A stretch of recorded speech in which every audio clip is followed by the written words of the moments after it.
Alright. So hopefully we're getting shit settled. So that everything's working. Hey everyone, welcome to the stream. Welcome to another glorious Tabletop Tuesday, where we try to educate you heathens in basically, nerd shit and D&D and tabletop shit. We do our best. Yeah, we do our best. Praise be to the Emperor. May he live forever. I am, in fact, playing an Imperium of Man-inspired civilization in Stellaris as we speak. Nice. Alright. Let that load. So, we have various things we could bring up and talk about. Just quick thing. We got some sponsors. They're down below. Check them out. That's the Shockbite Gaming servers and the W Energy drinks. Check those guys out. They do good work. One's that, for your online gaming server needs. The other one is it's going to keep you awake all night. So have fun with that. All right. Let's see. Make sure this works. Please be working. Yay! It's working. All right. Before I get too far into that, we need a. Is it? I think it's going to be game capture, and that's going to be Google. Specific window. Oh, I don't have Google open. Might help. Yeah. Please tell me the pick wheel remembers everything. Yes. Gods be praised. I didn't want to have to enter in all that pick wheel shit again. I would have been like, this sucks. Please don't. Yeah. That would be frustrating. Like, why would you do this? Alright, no, I don't want to full screen that. Do you not let me pick Google? No? Okay. Well, that's a problem. Alright, we're gonna have to do this the other way. Fun times. Window capture. Yep. And we're going to move that all the way down to there. There we go.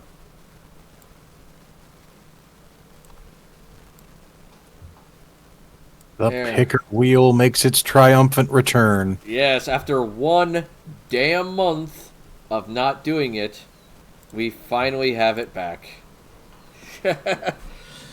All hail the picker wheel. Yeah. There we go. I had to move it around. All that jazz. Alright, are you ready to leave your fate to RNG there, Gamera? Praise be to RN Jesus. RNGesus, take the wheel.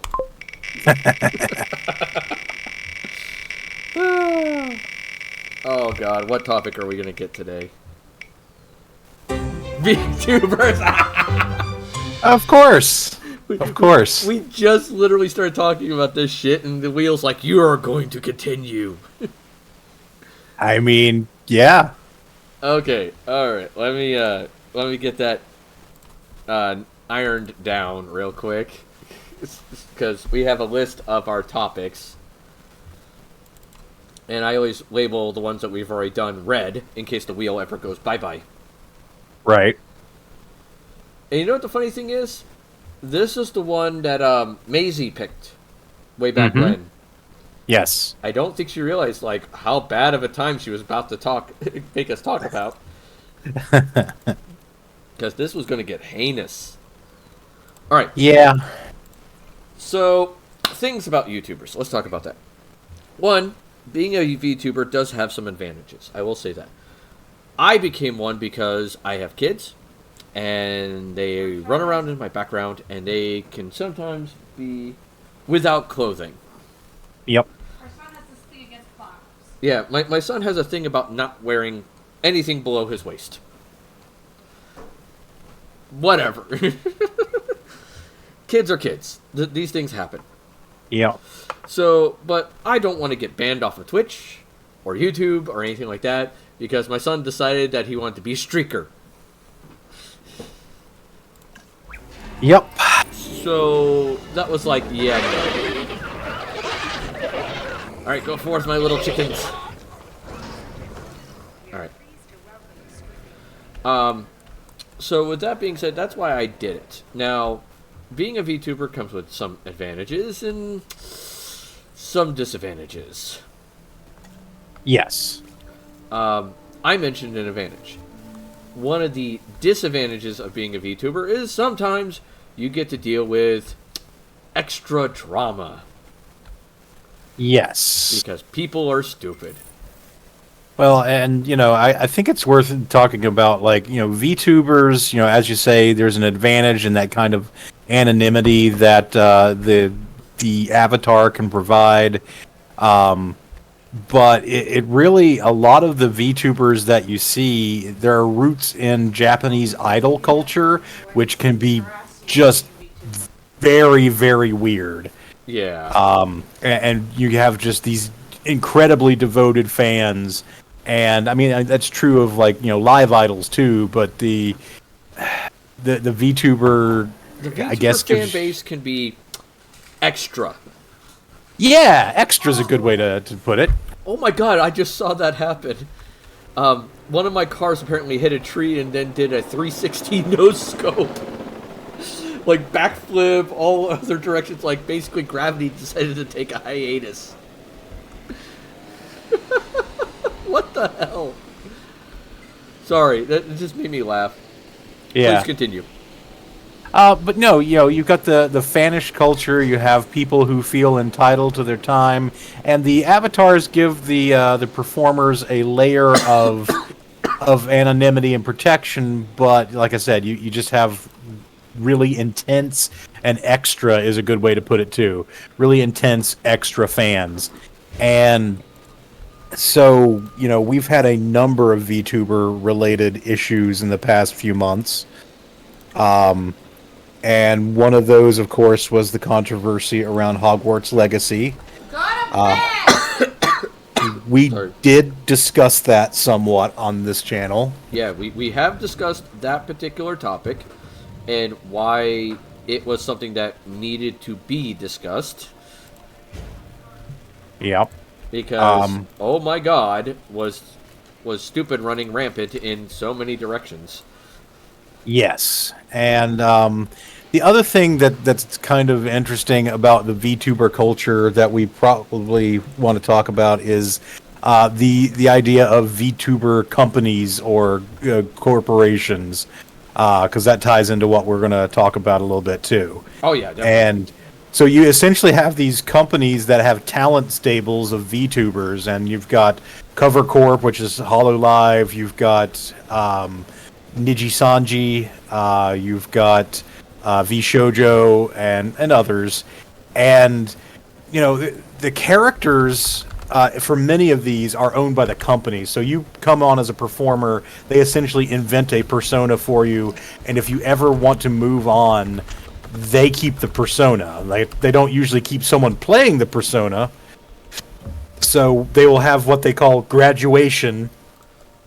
They don't call it retirement, but your character graduates, and then you just kind of get shuffled off into the memory hole and go on with your life, or in a few cases you go on to sign up with a different company that more aligns with what you want to do.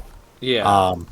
There are also indies, but that's you can get some benefits from giving a portion of your money to a corporation if they're willing to help you manage your moderation and trying to think. Yeah, manage your moderation and do just the basic functions, promoting your channel, arranging crossovers, that sort of thing.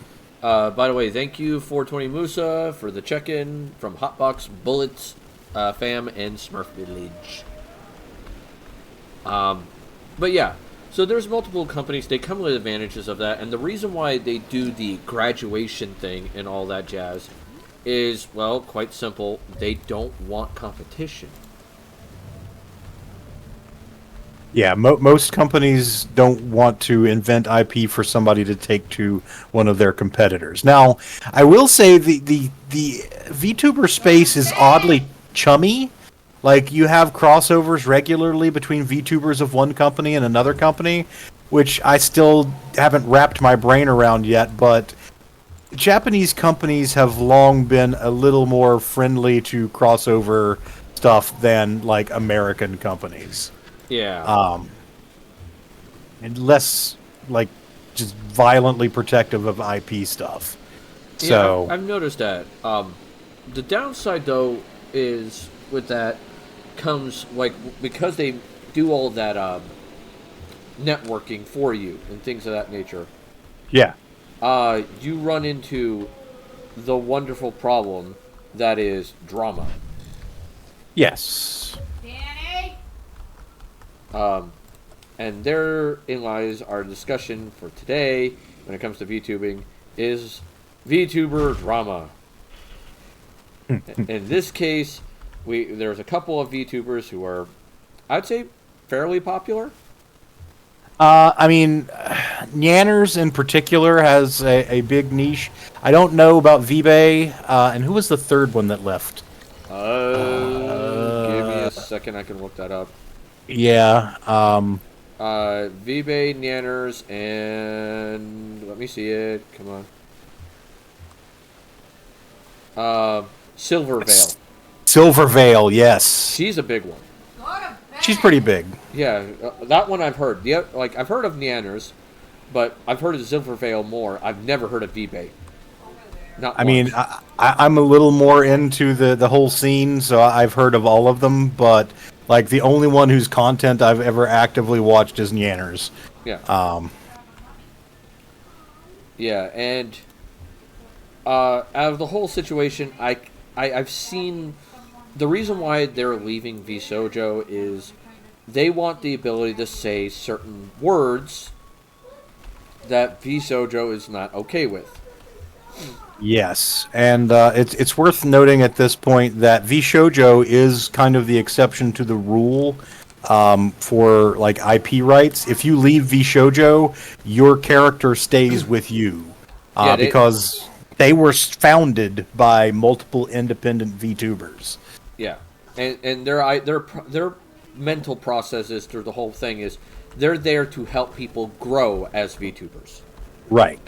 They still get a cut. It's basically like paying your agent if you were some kind of performer, but you don't lose as much as if you were leaving another agency. So VShojo has kind of a weak barrier to people just fucking off, so they have to try to please their talent. And it's telling that VShojo was like, hey, we don't want you to say these particular slurs, and these people were like, fuck you, we're gonna leave, and VShojo didn't immediately cave. Yeah, no, VShojo was like, okay, bye. Yeah, it's like, that's cool. I think, honestly, probably if I was going to make a guess of what was going on behind the scenes, if anything, I'd say other talents they have. I don't know what word I want to use. I don't want to say actors and actresses because that's not quite the right word. Talent, I think, works. Yeah, so their other talents may have had issues with that word being used, and they may have had more collective resources being brought into VShojo than these three in particular who wanted to keep saying the word. Yeah, and I will say, like, for instance, Iron Mouse, I think, is one of the really big ones. And she's staying. And Kason is one of their new acquisitions, let's call her. Kason is a former HoloLive performer who has a new identity at VShojo. And she... I want to say this person is one, but give me a second. I want to say Zentrea? I don't know much. Zentrea's VShojo. She's one of the big VShojo people. She has like this dragon personality, but she also uses an automated voice. So, Okay, yeah, I've never seen her. Yeah, I've seen her on quite a few things. Um, so there's a. Are these like slurs like they're self-identifying? Oh, give me a second. The thing. Not, no. No. Uh, are they self-identifying as a group, or are they using not okay terminology, or I'm a raging piece of garbage and I have to bring other people down kind of slurs? They are using the derogatory R term for someone who Has a mental disability. has a mental disability. Hopefully, Um, the dinosaurs are, the less likely we'll And have to so, deal with this issues is like basically breakouts. like Content dinosaurs 80s will and have to be 90s managed. kid playground talk. When you say, instead of saying something stupid, you say Ask some that. folks around here to do Um, things, And it's, it can be hit or I'll be miss. honest, I grew up at a time when Past that objectives? was what you said. Maybe It was a synonym for stupid. Yeah. And you didn't think about the impact. But we're better people now. We Um, don't say that in that way. It Yeah. has a very specific meaning. Why isn't I'm not gonna approve that phrasing? He's saying that term should still be in existence for music because there's a musical term using that term. Ah, yes. Though it But- is, But that is really a particular use of it. yeah. And if it's clear from the context that you're talking about the music term, which is, I believe, French in origin in this Yes. case, Yeah, it is French in then origin. that's different. But that's clearly not. These people just want to call something stupid that word, and that's fine if that's what they want to do. I will also point out that I think Silvervale was also one of the ones that jumped all in on Hogwarts Legacy to make some scratch when WB was bribing people to play it. Yeah, I'm not shocked at all.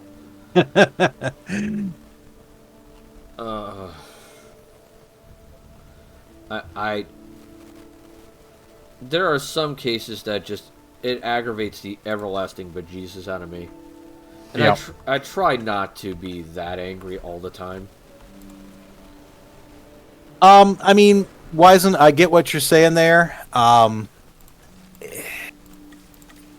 I think that there is a place for a word that describes something as not well thought through. I And say certainly, sure, but right, yeah, crazy's another good example. That sounds crazy, but then you think about, well, what if someone has an actual mental illness? Does this, exactly. For me, it's always.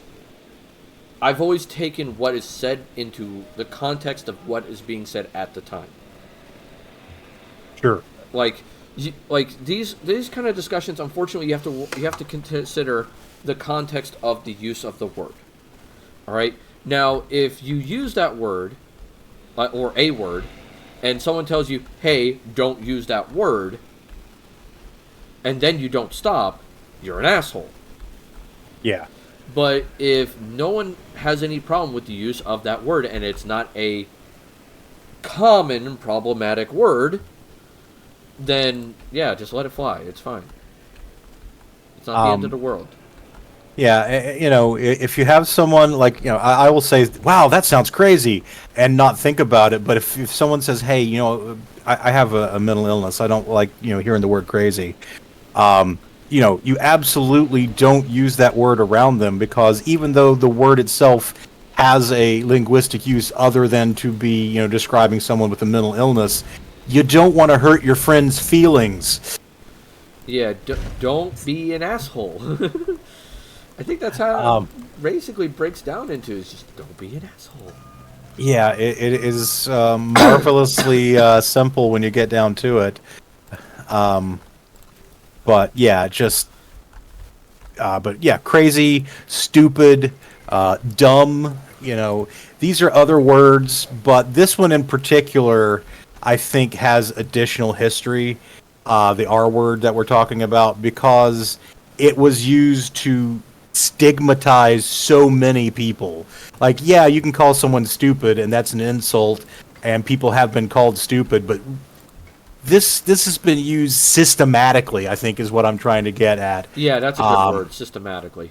and it has, othered people throughout its history, and it hasn't been reclaimed like gay or queer has been reclaimed by people in the community, and that's great. But this isn't a term that has been reclaimed, and there are so many other words you can use that don't have that level of history and baggage, and yeah.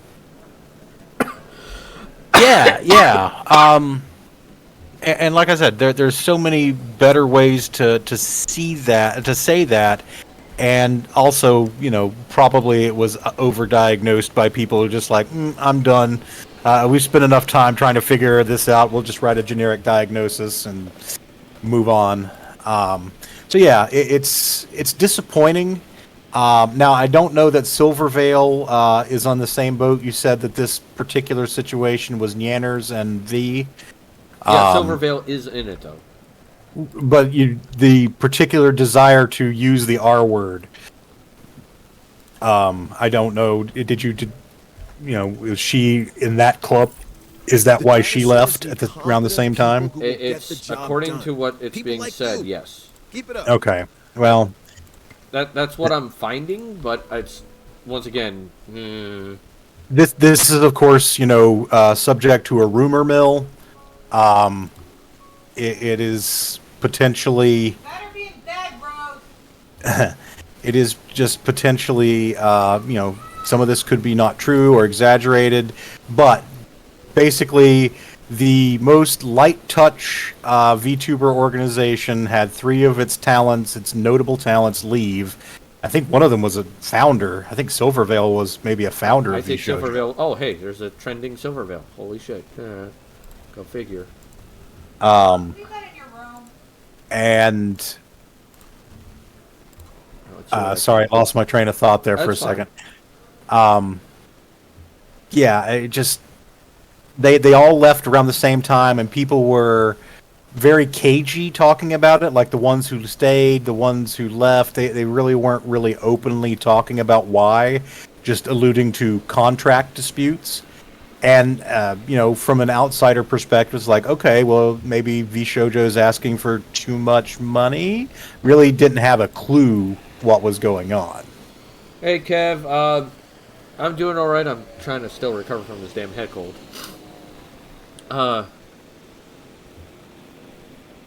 Silvervale was also playing all that Harry Potter stuff, I believe. You mentioned that earlier, right? I did, yes. Yeah. Apparently it's so far what I'm seeing is she was down with what these two were saying.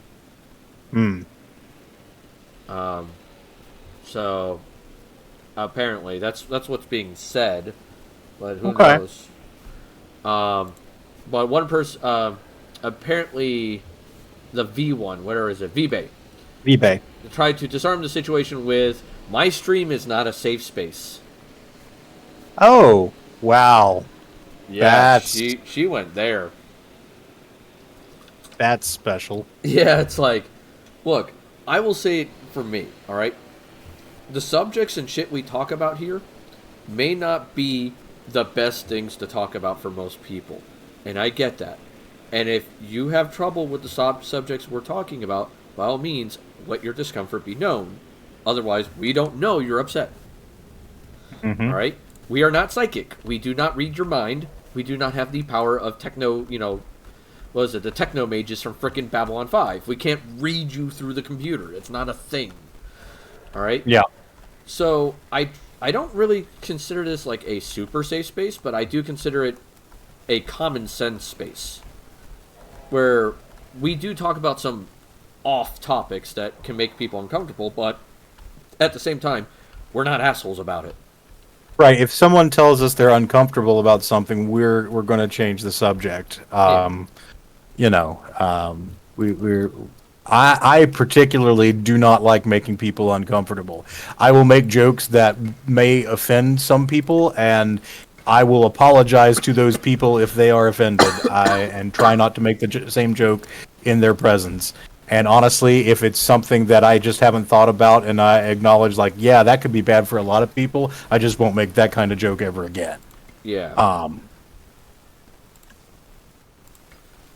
Yeah, I'm reading a Reddit thread on VBay where she said they never claimed the stream to be a safe space and told somebody to get the fuck out. Go to bed! Yeah, it's like, why? Why would you do this? It's like, God, that's dumb. A mature conversation space. Yes, that's a good example for us. Yeah. We try to be a mature conversation space. As much as, I am constantly failing upwards. Mm-hmm. As I put it. Or stay for the entertainment, come for the entertainment, stay for the fuck-ups. Oh, this Reddit thread is interesting. VBay has apparently also tried to rally her fans to swarm Nuxtaku, another controversial indie VTuber. Tried to get a... Sorry, go ahead. I was going to say, Nuxtaku is going to look at that, shrug, and go, okay, it's another fucking day on Twitter. Yeah. This is like his, like 90th Twitter controversy. I think the dude does not give a shit. She trash talked HoloLive. She tried to get Shy Lily canceled because Shy Lily has a similar accent to VBay, apparently. Okay. She called her a discount me that's a tryhard and a fake, but Shy Lily is someone of the same ethnicity and background, so of course she has a similar Details are on your accent. screen. Yeah. How the fuck does that work? Duh. The more guests we can get into Like, the park, what the fuck were more you people thinking? We can Like, convert damn. into Like, it'd be the same dinosaur with me, fans. like, or you, And or the if someone's from only the same place state they as can us, see we'd be and like, visit them for oh, real is hey. right they kind of sound like us. Cool. Who gives a shit? Wow. I'm thinking she's just stirring up drama to stir up drama at this point. Yeah, it sounds like VBay has always been an asshole. She kind of was, but it wasn't like...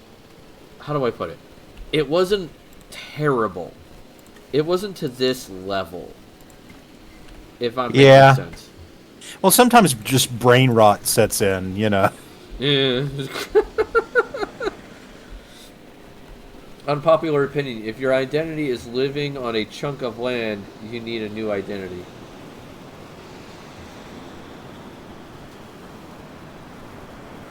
I'm not sure what to make of that. Yeah, I'm not sure the connection there. I is confused. Blink, blink. Nani? I mean, I guess if your identity is, where you're from, maybe. Oh. Yeah. Yeah. Oh, it's like what chunk of land you're from. Okay, that makes sense. I mean, if it's the majority of your identity, I can agree with that. But I mean, my family's German, and yeah, it's part of my identity. I understand that, my family came from that area. So I'm like, okay. But it's not like my entire personality. Yeah. Like, if you make your entire thing, I'm an American or I'm Canadian, then people complain about people taking your identity. Yeah, like I said, if it's all you, like all you are, then yeah, that's kind of sad. I will say this when it comes to VTubing. There are several programs you can get into that are very nice. The easiest way I suggest is PNG tubing, which is what we're doing right now. It's a little picture that lights up, bounces, and we have a second picture that is when we're talking. So our mouth is slightly open, or in his case, really open. Hey, Daryl, I'm doing good. Yeah, every time Gamera talks, that big turtle mouth just cranks open, man. Like you're going to be eating something. Nom nom. Oh, yeah. Nom nom nom nom. Thank you for the Smurf check-in, Daryl. I appreciate it. But yeah, I recommend going with a PNG tuber. They're fairly cheap. And then we're using something called Reactive, which is a website. Works fairly well. Super easy. Turtle of shadow, turtle of light, turtle of shadow, turtle of light. I don't get it. I'm guessing you do. I mean, I think that the avatar lights up a little bit when I talked, right? Ah, okay, that's fair. Alright, let's... I think my wife's about ready to kill her children. I can tell she's trying to keep her, temper in check. But, I feel like she's like a hair's breadth away from just like literally losing her shit on them. Oh my god! So this was her re-debut stream when she went indie, and so she decided to change the name, like nickname for her fan community, because many VTubers have like fan community nicknames. And she said, "See you later." What do I call you guys now? Can I say Virgin on Twitch? I feel like Virgin is banned, but R slur is not. So see you later, R slurs. Oh my god. Odd. Oh my god, that is painful. No, I refer to my fans as just tavern patrons. Yeah. You're here for the booze. You're here for the food. You're here for me being an idiot. Like, let's go. Wow. Because there are times where I am just epically stupid. Like Gamera's the smart one. I'm just the silly one that does dumb shit. I mean, I have certain kinds of smarts. Yeah, you have more common sense than I do. I'll say that I'm, maybe more centered. You're more what? Centered.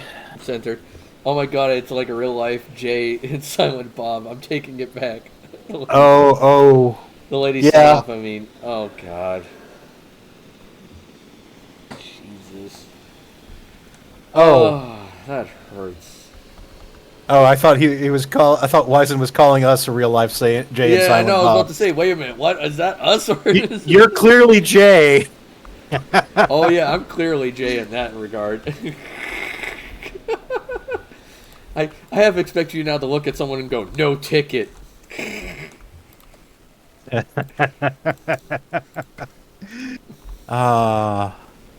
love that he took that from the Indiana Jones movie. Yes.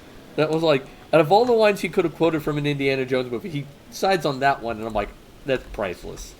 Yes. Our guests can be as different as our dinosaurs. They want amenities that cater to their interests. Oh, excuse me. Oh, God. Movies are not instruction manuals, people. No, they are not. Please stop referring to them as such. I mean, we can learn some great lessons from movies and shows, but, like, please don't take it as a lesson to live your life. Absolutely not. Yeah, because, if anything, I'd say the big one for me... Oh, you need more ground leaf. Okay. Apparently, he doesn't have enough ground leaf. Damn, pirates. Okay, here we go. Ground leaf. I should have built defense platforms before upgrading to Starport. Yeah, I know you guys need... You're lonely. Yeah, you just need your population increased by 1. Okay, thank God. Now I can do the storm ones. Where is it? No, what is it? Research required. What is the research required? Oh, there it is.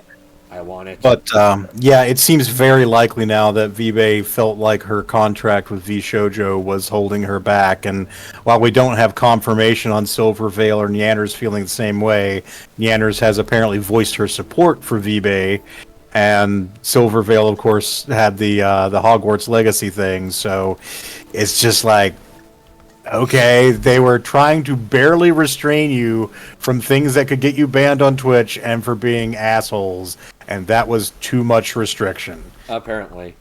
Thank you, 2x2 Ministries, for the Smurf check-in. Okay. Jesus. People are dumb. I swear, people are so dumb. Alright. Moving on. I'm going to bring a fleet into this system. I'm going to park there until the pirates are dead and until my... Time for thing another is Orange upgraded. Jesus to take the wheel. Didn't we already talk about this one? Introverts in D&D? We may have, but, I mean, we can talk about... we can continue to talk about it. Yeah, I guess we could do that. It sounds familiar, that's all. It's just like... I believe we at least talked about it in the context of, helping the introverts play in a D&D game, what a GM can do. So I'm pretty sure we have talked about it, but Any fresh thoughts? Not off the top of my head, to be really honest. Might have forgotten to mark it as done. The And internet, that's how cool am I? I can bring people together and we can work together and make a better world for us all. Humanity, say what? I feel like I think the other response to that would be say psych right now. It's like say psych right now. God dang it. Oh, there's some people. I don't understand why they have that need to just be dumb.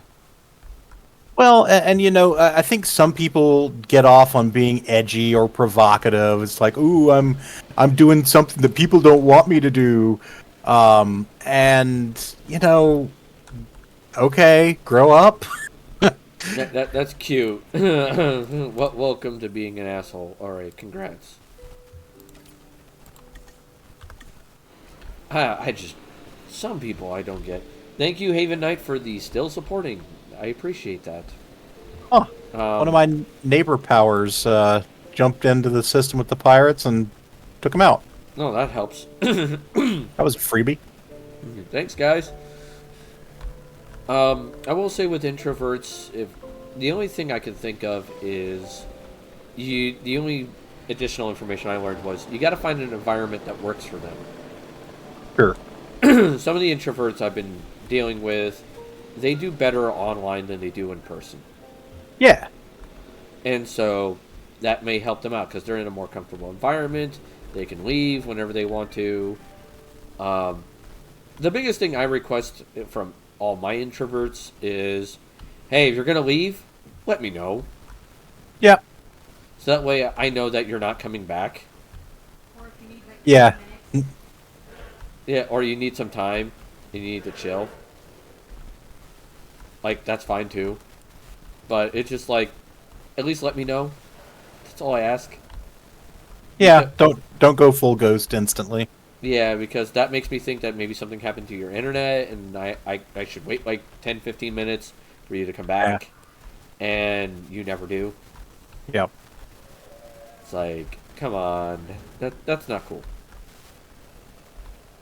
So No, there's I am that. not taking the commercial pact with the Megacorp. I've learned my lesson. Never again. Never again. Asset in transit. I think these are all hair sources. If they're not, we're about to have a problem. Nope, we're good. Okay. I completed the genome of the Herosaurus. Yay! All right, I need to decide if I'm going with the Imperium of Man to engineered evolution, the flesh is weak, or mind over matter. Which path am I going to take? That is a problem because they could do any of those. They could. In Warhammer, they use all three. Yeah. That is a problem. I haven't done psionics in ages. Oh, and that gives you the option of finding out which Chaos God you get. Yes. That could be fun.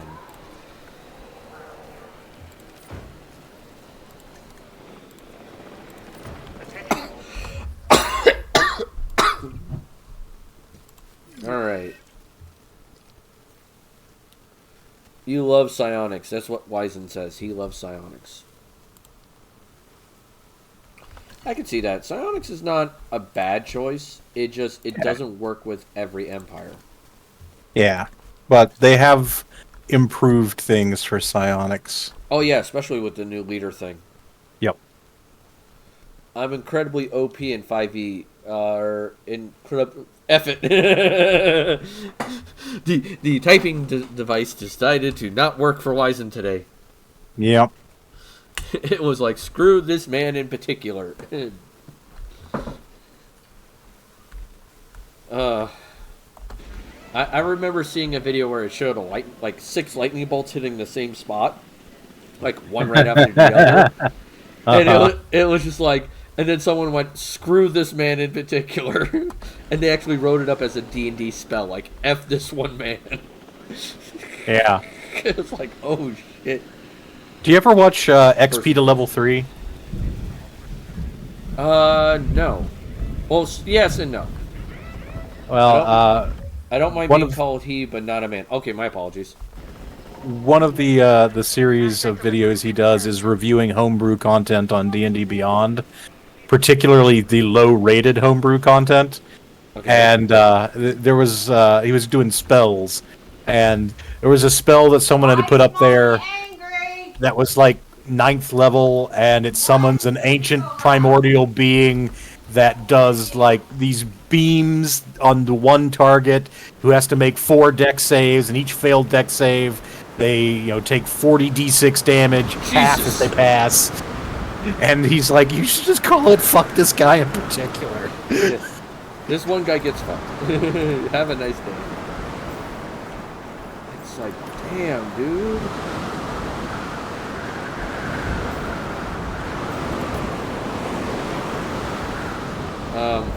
You know what that reminds me of? An old 3/5 spell. Okay. The Vengeful Gaze of God. Okay.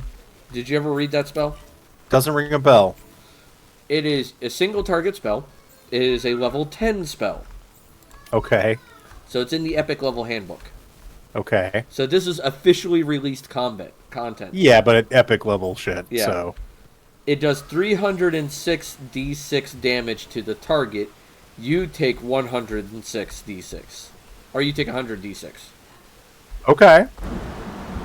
And it's just like... It like... Some people have described it online as essentially just... The gods create a big middle finger and like squish one target. Yeah. It's like... Die. Yeah. It's like, oh, shit.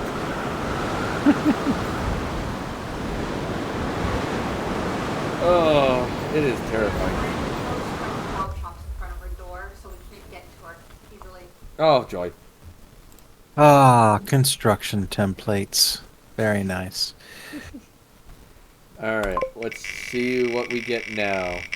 Wheel. Wheel of torture. Uh-oh, what the fuck? It stopped and it didn't go off. What the fuck? We split the wheel. Most effective character play. I'm fairly certain we've talked about this. Yes, I think we talked about it, because we divided it into most effective, like I think mechanically, like optimized, and then most effective, like story-wise, maybe. Yeah, I think we did. Like, Yeah. something tells me we've done that one. Like, Yeah, when I yeah. saw it come up, I was like, wait a minute. Unexpected things a player has done. Oh, that is a very rich topic. Yeah, we'll put it this way. Thanks to our mutual friend, Mike White, Yep. I got to the point where I stopped planning my games. I literally just said, fuck it, and I'm just doing it from my seat of my pants. Fuck this noise. Fuck it, we'll do it live. Yeah, essentially. Because any plan I made, even if I didn't say the plan out loud, this little shit fucked up. Like, he knew what my plan was and purposely went out of his way to screw up the plan, but still made it story relevant. It's like, god damn it. Yeah, I mean, I do sometimes have a problem with being very genre savvy, which means that, assuming my GM is doing something based on, fiction they've read or, a show, it's like, I know how exactly this is going to go, unless they decide to throw in a twist on it. So I once did that in a 3.5 campaign where you build infinite wishes, super high XP rate campaign. It wasn't very satisfying. Oh, I missed it. What's the topic? The topic is unexpected things our players have done. Yes. Now this one wasn't mine as a GM. I was in a game as a player, and honestly, I think it was the first really big swerve that I experienced Your in a cleric trying game. to sleep with a dragon, or your your spy trying to sleep with a dragon to not have to fight the thing. Yeah, yeah. Would have So worked according to the rules. it was back in my college days, and my roommate Josh was running a game, and we were playing together with a bunch of guys. We basically had gone to a summer smart kid camp, and we'd all met each other, and it was cool. And we played D&D, and then we all went to the same school, and we kept playing D&D. But one of the players, Brian, he was our party thief. He was playing Lov, King of the Wall Climbers. Basically like Knuckles from Knights of the Dinner Table. And basically, we had that moment where the big bad offers, someone a chance to betray the party, and he took it. It's like, it was out of the blue. It wasn't like he was dissatisfied with us. We didn't have an inkling, but Brian was just like, yeah, he's going to do that. It's like, what the fuck? Why? Why would you do this? So yeah, that was kind of mind blowing to have that happen. I've probably done a few unexpected things from time to time. I will say as a player, so this is again, this actually has some overlap with Most Effective Character. Years ago, I was in a Rifts game where the GM had also basically incorporated Dungeons and Dragons stuff converted to Rifts. So our main villain was Vecna. Oh. And Vecna was trying to summon old ones. Oh wait, what's Wizen saying? Big chest inside the carriage of some very bad people filled with goo. Failed to save to die touching it. Thought we had heals ready to recover. Person who touched it had visions of destruction. Buried it. Changed the whole direction of the campaign. What with letting the baddies have the key to the BBEG's cage. Whoops. Whoopsie. But yeah, in this Rifts game, Vecna was trying to essentially create a ritual to summon Cthulhu and bind Cthulhu to his will so he could conquer the universe. Standard stuff. Yeah. And to do that, he had stolen the Codex of the Infinite Planes, and he was, trying to strip mine it for knowledge to put together the ritual. And we were the heroes, but we also had a mercenary company. So we essentially had a bunch of hirelings and things, and would hire them out to do stuff. So essentially, we were running a business in addition to being an adventuring party. And we thought we knew what Vecna was doing, and he had a big army, and we had an army, and we surrounded his army, and we were going to kill his army.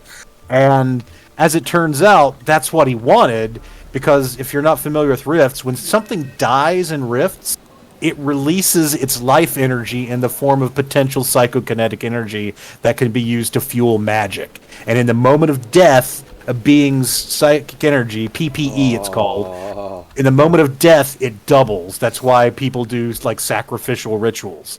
And so all the people who were dying on both sides were fueling this ritual. And I'm like, fuck, okay, we fucked up. What are we going to do? And then it hit me. And so what I did was, I had my character, who was essentially a wizard, a shifter, if you're familiar with Rifts, basically a bargainer for power with things. I went down there and I chatted up Vecna. I basically taunted him. I called him a common thief. I insulted his heritage.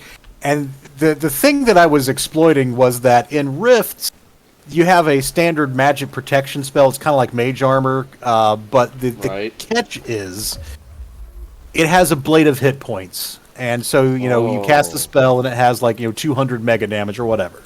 But the catch to that is if the spell has at least one left and you're hit for 9,000, it will block all of it before collapsing. So you literally cannot take splash over damage as long as the spell was up when you got hit. And oh boy. I was relying on my ability, if he attacked me, to recast the spell before he would get a second attack. And so I sat there and I taunted him, because what I had learned was this was, it's one of those classic rituals when the stars are right, everything has to be perfect. You can only do it once every several hundred years. And so I started taunting it, and the GM was clearly getting into it, playing Vecna, responding to the taunts, firing back a few of his own. And after a couple minutes, I said, has it been long enough yet? And he's like, what? I said, have I stalled him, keeping him talking so that the stars are out of alignment yet? He was like, what? What? say psych right now. And he thought about it, and he was like, you son of a bitch. I mean, that works. Oh, that works so great. Oh. I could think of one that I did as a player, and then I could think of one as a DM I encountered that was just, like, totally screwed up, but it worked beautifully. Mm-hmm. Alright, so the one I did as a player, we were playing an Exalted Scion mix game. Oh, yes. Alright, and I made a absorption dude. Like, I was capable of absorbing, I think it was like 20 ag, like 40 lethal, and like 80 bashing in a round. Yep. It was something ridiculous.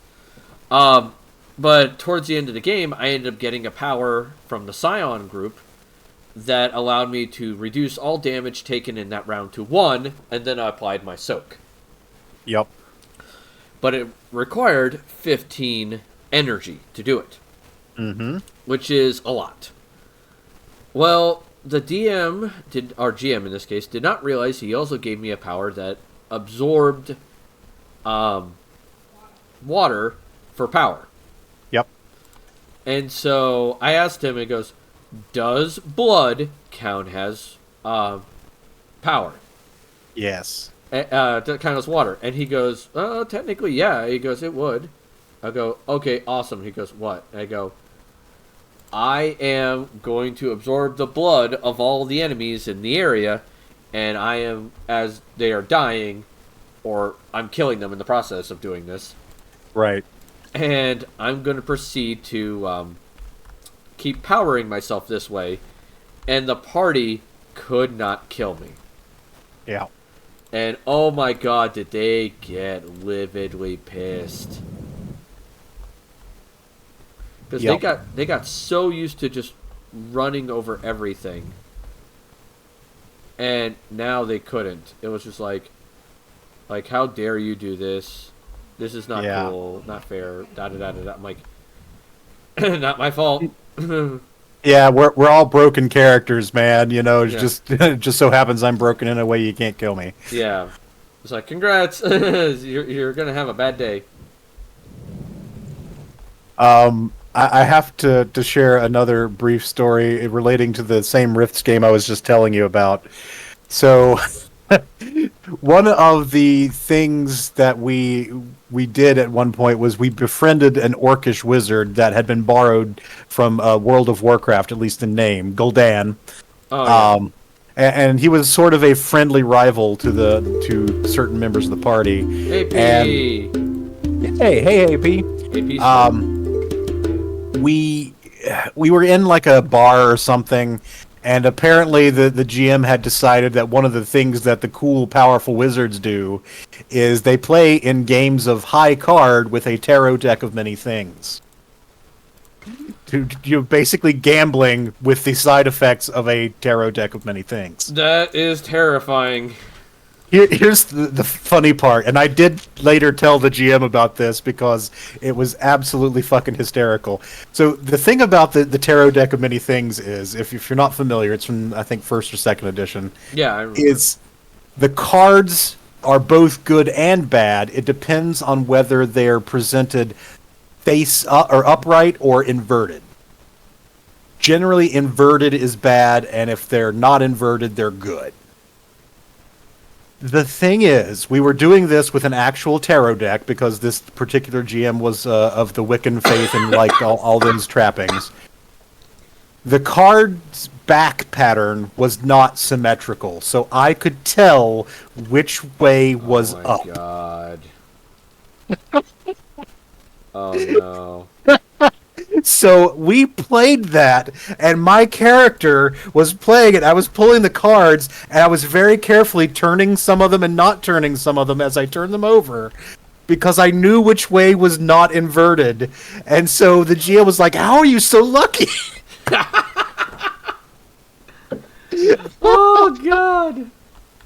Oh, I love it. He hadn't noticed because the pattern was kind of symmetrical. It was close. It was like this swirly pattern, but the bottom had a big fat, like, a fatter swirl to it. And I was like, how do you not notice it? I did tell him years later, and he was like, damn it! It's like, how did you not notice this? Yeah, that was a fun game. Oh my But God. you said you had another as a GM, I think? Yeah, it's a GM. All right. So we're sitting here. I'm trying to remember the exact details of the story, so please forgive me while I'm trying to remember it. D&D 3.5. Okay. There's two big continents going at war. One is very wilderness, so like a lot of rangers, druids, barbarians, stuff like that. Yeah. The other is very Roman Empire-esque. Sure. So paladins, fighters, wizards, clerics, that kind of stuff. And they were against each other. The players were on a small island to just the south between the two. That was for the most part left alone because it had a permanent storm just kind of hanging out on it. And Right. it wasn't like a storm that will wreck ships, but it was just like it was really shitty, like constantly raining, constantly bad weather, Yeah. that kind of stuff. So the Empire comes to take the island because they're like, okay, there's these crazy heroes on this island now. We need to take care of this. Mm-hmm. So they sent an invasion force. One of the players proceeded then to utilize his magic to enhance his voice to be heard from a further distance. Okay. Using diplomacy, he convinced the army to stop attacking. Nice. Like, straight up, they just stopped doing it. This is also the same game where we had a cleric, who was big into the undead, raise a necromantic dark god and consumed all living things on the planet. Again, same The aforementioned Mike. Yep. That's Mike for you. Mike Oh, is, that Mike. yeah, Mike is good. The other situation I remember was the one that Anne was bringing up earlier, which was she was playing a spy. They ran into a lawful evil blue dragon, and she attempted to seduce the dragon so they wouldn't have to fight it. All my rolls and everything said I could do it. Oh, dear. DM said no. Yeah, I said no, and she looked at me and goes, "Why?" I goes, "Because you wouldn't survive the encounter." I go, every Yeah. roll say I will. Yeah, like, if you ever have a player that's, like, dead set on seducing the dragon, make sure to inform them what will happen to them biologically. I mean, I do have a legit Scaly in one of my games, so Oh, no. it does sometime at least get alluded to, but Oh, my God. yeah, No. I mean, I love unexpected player choices. I tend to have a good idea where people are going most of the time, but every now and then someone will swerve something or do something I didn't expect. My Call of Cthulhu game has been fun with some interesting choices. Maisie, as a matter of fact, in the most recent adventure, there was this basically a small group of smugglers that had been living underground for 100 years, and they'd been mutated by the radiation of a strange ancient machine, and this machine was breaking down. The problem was the radiation had also made it so that they couldn't bear the touch of the sun. They'd literally disintegrate. Oh. So they were like, we can either stay here and die to the machine, go up topside and die in the sun. What are we going to do? And basically their leader had resolved, well, we're going to make a deal with one of these dark gods, transform us into a different form so that we can continue to live. And the party had gotten caught up in that and tried to foil it. But after they had chased off the leader and killed a couple of the higher-ups, the rank and file, Maisie decided to make a pitch to them like, hey, I can fix your machine thanks to the knowledge I get from the friend in my head. She basically has a telepathic link to an old one, which is another interesting choice, by the way. I bet. And she's like, I can fix your machine if you'll, just stop fighting us. And they're like, that's all we want. So, and she made a killer persuasion roll. So yeah, I let her try it. And basically she knew to fix the machine, she was going to have to let that old one basically have full control of her brain for a little bit. And so she did. Alright, so Liza replied with, dragons or sorcerers can cast polymorph at will if they're old enough. This is true, but once again, does the dragon want to do that? Right. You, as a DM, could always say, nah, they like their dragon form, and they're going to enjoy you in that dragon form. Can you survive? Liza, telepathic link to an old one? Were you in my game? So basically, to give a tiny quick background on that, in the first scenario I had them play through, there was an obscure old one from the Lovecraftian mythos called Juk-Shab, who is basically, as old ones go, not that bad a dude. He's a silver orb that is focused on like knowledge and has vast psychic powers. And Maisie's character, I mean, the whole party saw a miniature avatar of Juk-Shab in the bad guy's lair, but Maisie's character had a breakdown because in Call of Cthulhu, you can either believe in the mythos or not. But if you see something that is of the mythos and lose sanity, you become a believer. And she had been reading the books, and the thing is, if you read the tomes and you're not a believer, you don't take sanity damage because you think, oh, this is myth. It's just It's something not real. Right. Fiction. The problem is that sanity damage you would have taken is rolled and saved, and then if you become a believer, you suddenly realize it's all real. And it hits you all at once. Oh, God. So That is terrifying. She had our first sanity break of the campaign in front of the avatar of Juk-Shab, and what I decided was, her character is very smart, very well educated.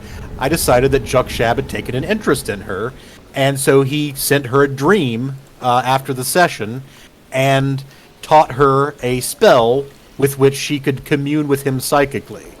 And she decided to use it because he was useful and essentially a repository of knowledge. And again, not that bad a dude.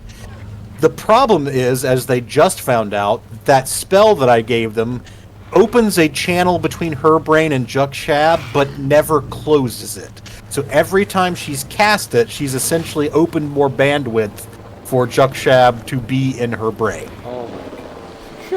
And now it's at the point where she's cast it, I think, at least 4 times. And so when the old one decides it wants to, be in control of her body, it can force an opposed power roll and just take over. Okay, come on. Get out The now? party just learned about it because of this last session, and they are very concerned. I imagine so. Like, I would be concerned. Yes. But, Maisie's also the character that's speed reading the books. She is almost certainly going to be the first one to break unless it is my friend's character, Aoife, who is Aoife is a scholar, but he is basically a sad emo boy, sickly scholar type who is secretly half not human. Oh, lovely. Yes. Wyzen says he would bang the bronze dragon. Here we have Ramsey Cole, Biosyn's head of communications. You know what? I'll Let's just see, let him do I the will- talking, right? Oh, one of my leaders died. I'm going to have We've to lost a dinosaur. pick a new Minister of Cycle life, Defense. unfortunately, includes death. Our Alright. recent history has shown that's especially true for paleozoology. So, let's do our best to manage this situation without upsetting. But yeah, I love when players make interesting, unexpected choices, especially when those are ways that you can take the story in a more interesting direction, or I'm trying to think the other good kind of choices that I like to see players make are just the really funny ones sometimes. Like if they can do something that's just kind of lighthearted, it's like the character fucking off to go pick fruit, just because they felt like getting some fresh apples. I love that kind of shit. It's colorful, it's lighthearted, but just adds color. The Minister of Degate. Degate, yeah, I don't know what that is. The Minister of Degate. I think he was responding to my admiral, my Minister of Defense and Degate. You have to go through Degate to get through defense. Ah, that makes sense.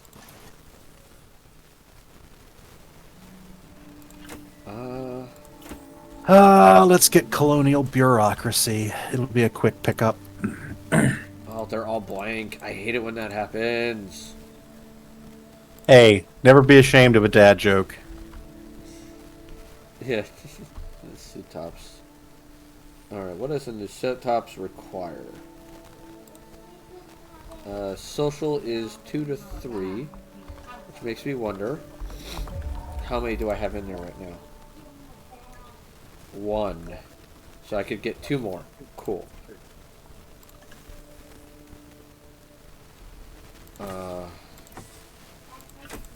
So those 2. Boom. Alright, let's see what you got here. You should have heard me going at it at work today. Oh, God. Alright. Let's see. Any other ones that stand out to me, though? There was always the artificer who hit on the druid's mom. And when she asked about if there was a room on the ship, because it was like a pirate ship that she could stay in, he immediately shot up his hand and yelled, I volunteer my pants as tribute. It's just like, wait, what the fuck? Nice. Like, we couldn't help but laugh at that, like, for a good 10 minutes. It was just like, oh my god. Volunteer pants as tribute. I volunteer my pants as tribute. It's like, oh no. And like, so we rolled to see what would happen when they copulated, and he ended up like falling head over heels in love with her. To the point where like he made like a small shrine of this being in his room. Spin. All right, thank you, Hallis66. Daddy, for... where's like the dog that eats the fry things? Welcome to the tavern. Grab yourself a mug of ale, pull up a chair, have fun, and don't fireball my damn tavern. Go to bed. All right, spinning the wheel. In that wheel. Best video game that feels like a TTRPG. Okay. That is a good one.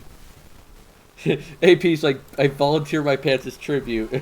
Best sentence ever. I would say, I mean, I've really enjoyed a lot of the official D&D stuff. So in terms of TTRPG feel, like Baldur's Gate is my first go-to. You've got a party of interesting characters. They have unique relationships. You've got that classic D&D feel in terms of abilities and magic items. Wizen says, Neverwinter Nights 1, no takebacks. Yeah. I mean, basically, BioWare was cranking out just solid gold at the time. Yeah, I mean, I could agree. Baldur's Gate was amazing. Neverwinter Nights 1 and 2 was really good. Planescape Torment. I've never played that one, actually. Oh! You should. I should, but I haven't gotten around to get my hands on it. Yeah, I think it's on GOG and might be on Steam, too. Rose, go to bed. Yeah, I never got my hands on it. It was just something just outside my reach. Yeah. I also liked the old like so-called gold box games, that the D&D stuff that came out in like the late 80s, early 90s. There was at the very end of that gold box series a Forgotten Realms adventure creator, which was literally a way to essentially, it was a toolbox so you could design your own game in that style. And I think that was my first exposure to a RPG maker that allowed you to build something D&D style. Yeah, I could see that. That was really cool. What was the game I was trying to think of? Pathfinder Kingmaker is really good. Sure. Yeah. I wouldn't say it's a classic like Baldur's Gate is, but it's still really good. Apparently, Planescape is now free on GOG. No excuse now. I'll have to see if I can. I'll find it later. I'm not gonna. Didn't Amazon Prime also have it available free recently? I think so, but my computer was broken at the time. Yeah, yeah. I mean, but I missed that yeah. boat. Fantastic stuff. I will say that I've heard good things about Divinity 2: Original Sin. Mm-hmm. Apparently, that's really well done. I'll also say Dragon Age 1. Okay. Yeah. Feels like a D&D game to me. Yeah, I can totally see that. Yeah, especially if you play a mage. If you play a mage, you have to worry about like the friendly fire with your allies and all that jazz, and seeing those cones and the circles and everything just brings me harken back to the days where we pulled out the little geometric shape and we went, okay, this is a 20-foot circle. Is this gonna hit my allies? Yep. Yeah. It's like, well, shit, I can't use Fireball. Fireball's not the solution to every problem. Though some people say it is. I mean, it certainly can be a solution to every problem. And there is AP with fireballing the damn... Okay, what's going on here? There we go. There we go. Okay, that's why. Most definitely the solution to every problem. Alright, wheel. Tell us what we're doing. Command us, oh glorious wheel. Running games set in the past or using history. So, historical games. Love this. Oh, this is going to be a great topic. Alright. For those who are going to be considering either running or playing a historical game, if your DM says they're going for historical accuracy, be prepared to deal with some problematic things in game. Sure. Because, let's be brutally honest, history is complicated. Yeah, I mean, now I will say this: there is the argument for downplaying those elements if your party doesn't want to engage with them, and I can kind of talk about that. But Yeah, definitely. this is something to cover in a session 0 either way. Yeah, this is definitely a session 0. Also, like, we've had some people who complain about video games where, oh, there's no African Americans in this video game. And it was, what was it, Kingdom Deliverance Come or something? Kingdom Come Deliverance? Yeah, Kingdom Come Deliverance. Because it was set in medieval Bohemia, where, an African population was kind of almost non-existent.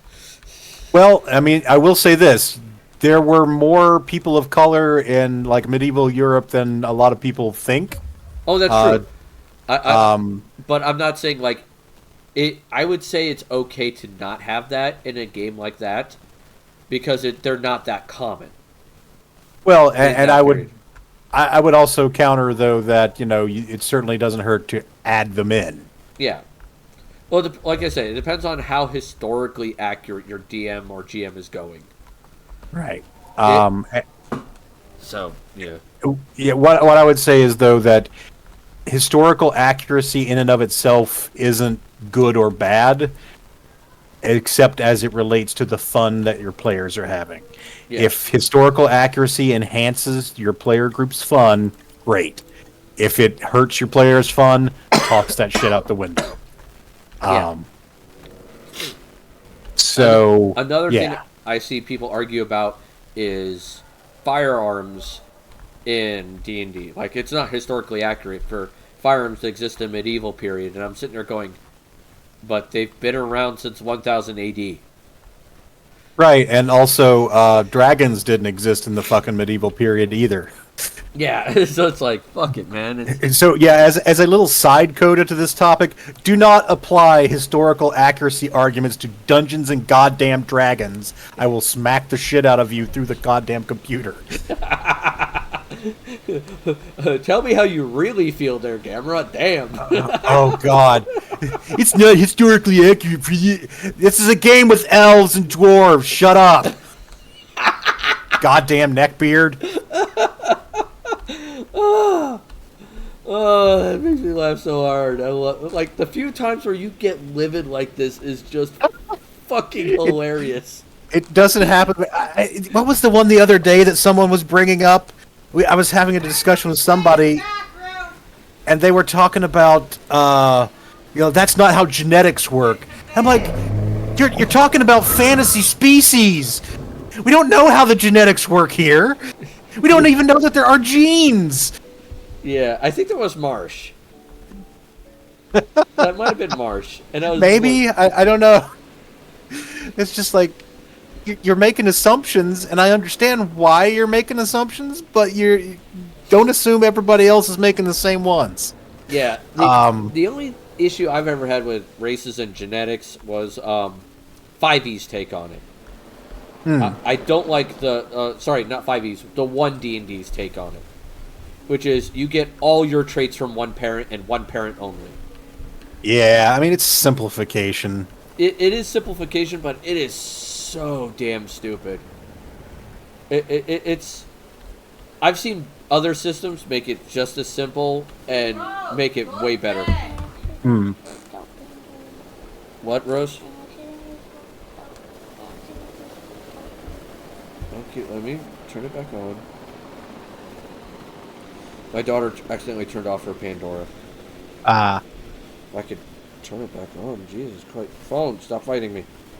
I don't think it would let you. No, it doesn't. And don't fireball the tablet. Alright, here you go. Pandora's back on. That. Now, take it elsewhere quickly, because I don't need, copyright because you're playing music on through the frickin' stream. Like, goddamn. The firebolt didn't work. Yes, I have had experience with that AP. Yeah. Yes. I think we You all know, have. So, I mean, getting back onto the main topic, I like historical games. They can be frustrating. What I do recommend is that you try to tell your players, hey, I'm going to try for historical accuracy, but if I screw something up, assume that it's just a little variance because, I'm not a historian, I'm not an expert. Don't hold me to that. Okay, there we go. I fixed it. So yeah, I have a player in my game who literally has a master's degree in history and is a huge military history buff in particular, and I know I'm going to get some stuff wrong, but I'm going to be close enough that it's probably going to be okay. But yeah, which one do you know that's history? Shit. Huh? I don't know that you know him. Okay. I've met Eric. I might have met him once or twice in passing. I think that's it. Yeah. Eric has a master's degree in history. No shit. Yeah. That's interesting. But he's also the guy that never seems to be able to DM for very long. No, that's you're thinking of my friend Kurt. Kurt's. Yeah, Kurt who has DM ADD. Yes, Kurt's master's degree is in literature, English literature. How many fucking master's degrees do you have at your goddamn table? I think that I'm starting to feel highly uneducated here. I think that might just be the two. Let me kind of parse through my brain here. I know Morgue Dweller has a bachelor's, I believe. Yes, she started to look towards a master's in language, but then I think instead went back for some CS stuff. So yeah, I remember when she did that because she realized that her language degree was not going to help her really get a job. Right, yeah. That was the reasoning she gave me. Yeah, it is not terribly marketable. Don't think there's any more degrees on that. I'm sort of mentally going through the table. I'm not sure about Jeff. Jeff may in fact have a master's degree. So at most I would have 3 amongst my regulars. AP says cries in bachelor's degree. Yeah. Yeah, bachelor's degree. I only have a bachelor's degree. Why is it this is not me giving anybody who has a degree like that shit? Yeah. This is just more of shock because where we live is not known for its educational value. It's like the majority of people where we live are usually not known for being well educated. Yeah, that is unfortunate. I mean, I thought about pursuing one, but ultimately decided computer science, with the local program being what it was, I did not want to pursue a master's in CS because the local university's CS master's program was very theory, not practice, and I tend to favor more practical stuff. Yeah. Education level means nothing. Jordan Peterson is a fucker. You're goddamn right.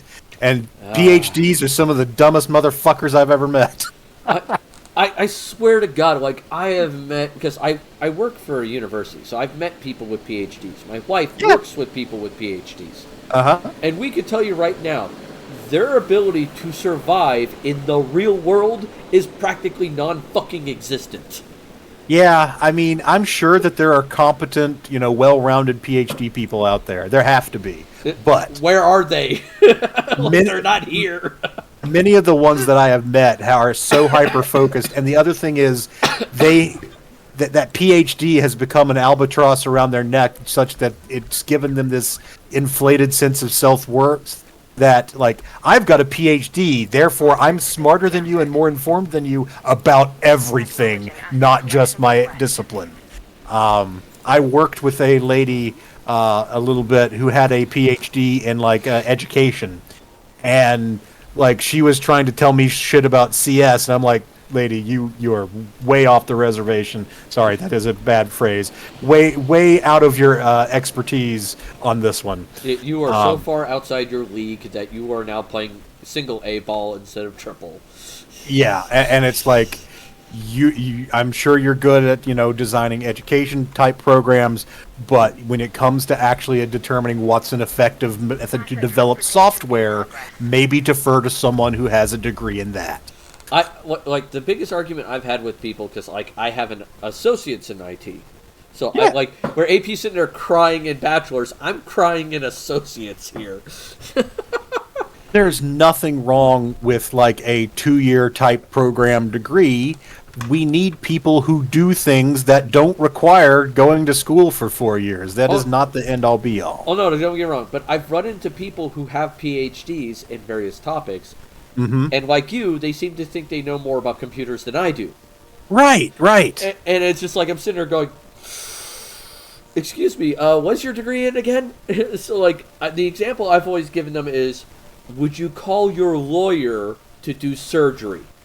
Right. Would you call your doctor to come in and argue a court case for you? No. You wouldn't do that shit. Right. So, yeah, it's just... I don't know Crazy what to say when I'm asked on these US forums. Associates, LOL. 4-year advanced technical diploma. I feel like that 4-year degree is a bachelor's. Generally, yeah, a 4-year degree is the equivalent of a bachelor's. They may have, some other specialized terminology for particular 4-year degrees. I know that my mother got what they call a regent's degree, which is essentially a bachelor's degree where they give you credit for like some work experience because she essentially had an incomplete bachelor's and then went back years later and said, look, here's all the experience I've had. I can take a few classes and then that gives me my 4-year degree. I don't know. Canada's weird and it's a lot of work. One of my electives was a philosophy of love. Tell us, Wizen, what is it like to be in love? I had an elective I took that was the philosophy of games, which was actually really cool. Yeah. One of the books I had, which I took as kind of like a side course online, was video game design. Like how to be like a game designer, not like the programmer, but like how to understand the various systems that go into game design and how to basically build a decent video game. Sure, yeah. Like, so I don't know the programming aspect of it, but if you ask me to go, okay, how do I balance character leveling with economics of the game, with the, lore and the history of the world, I can do that. Sure. I can't grab those guys, and I want to. Oh, well. But one of the things it did was give me both a downside and an upside when I took that small course online. And that was, I became more critical about the games I play. Yeah. Which is both really annoying at times, because some of the games I used to enjoy, I'm like, fuck, there's so many problems here. Yep. But at the same time, it gave me an insight to how games are made, to where I look at it and go, okay, they're doing their best, here's the problems they're having, and I guarantee you this is why they're having those problems, so let's give them the benefit of the doubt. Yeah, makes sense. Literally, a device to further the plot motivation. Realistically, it's pretty okay to hurt some, but hurts sometimes because who you love isn't always healthy. Philosophy of Love sounds like a fascinating course, better than the philosophy course I took. AP, what did you take? I'm almost afraid to ask.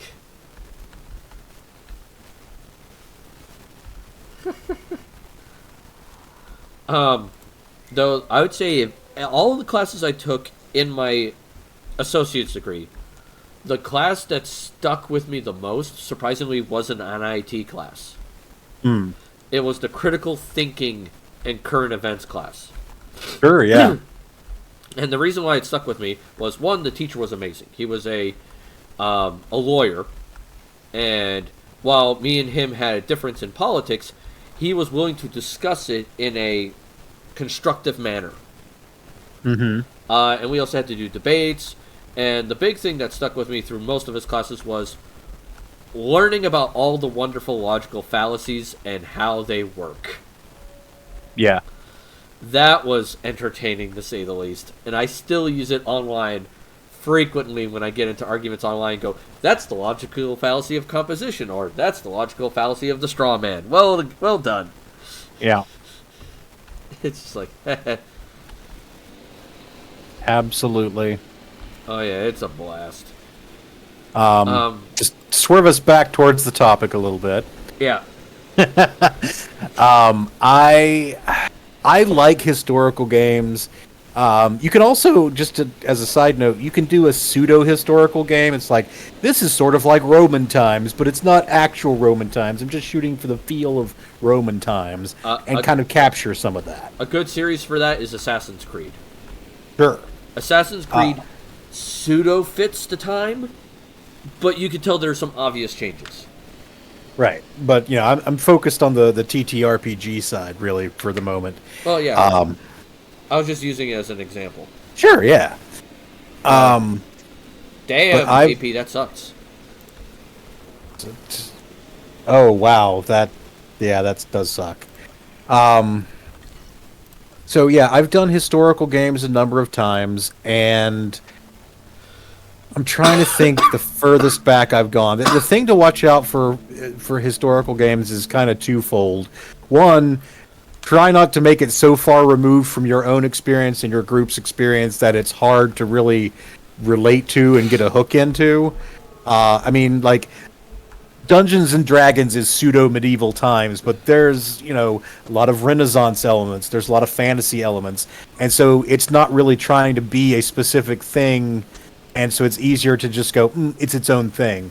But if you're like, this takes place in medieval Austria in the year, 1403, and this is who the ruler, it's like, okay, that's a lot to process. So, you got to give your players the broad strokes, maybe give them some kind of little introduction.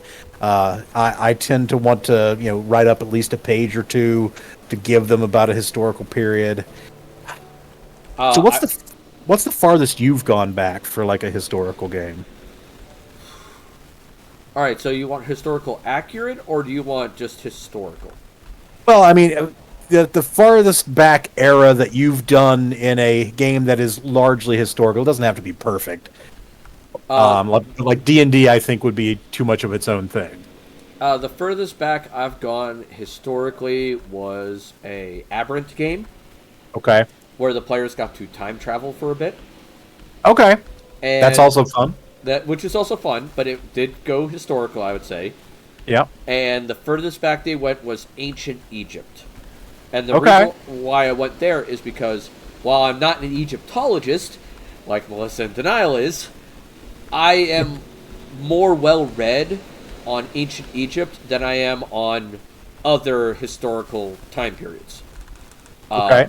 The same also with ancient Greek. Like ancient Greek, ancient Egypt, that general two areas, I tend to know more about than other time periods. So there is that. That's fair. I'd say the area I've avoided so far fairly well has been ancient Asia in general. Okay. I'm not well versed in their legends, their lores, their historical time periods. The best time period I know in Asia, honestly, has been the Meiji Revolution. Okay. Like the Tokugawa regime before that, and the Meiji Revolution that happened during that. That transition I knew fairly well because I got into an anime that was focused in that area, which caused me to read up more about that time period. Sure. So it encouraged me to do that. But if I were to say alternate history, which was what I was about to bring up, because there's that option for historical games, you could go alternate history. Like, what if this choice was made instead of, this choice that was normally done in game? I've done alternate history World War IIs. I've done alternate history World War I's. I've done alternate history medieval periods. Mm-hmm. So there's been that. How about you? Have you done any alternate histories? Absolutely. Go ahead. I'd say Wild Wild West would be one of the ones you've done. Actually, no, I have not. Really? I thought with Savage Worlds and everything, that's a big staple in their wheelhouse. I've played in Deadlands, but I've never run Deadlands. Ah. So yeah, I'm trying to think. The longest, like the furthest back campaign that I've actually run, I believe, is my current Call of Cthulhu game, which is set in 1890 England. Okay. I've done time travel bits. Those are always fun. But as far as like a sustained campaign, I can't think of anything that I have run that would be further back. But yeah, I'm doing an 1890s Call of Cthulhu by Gaslight game.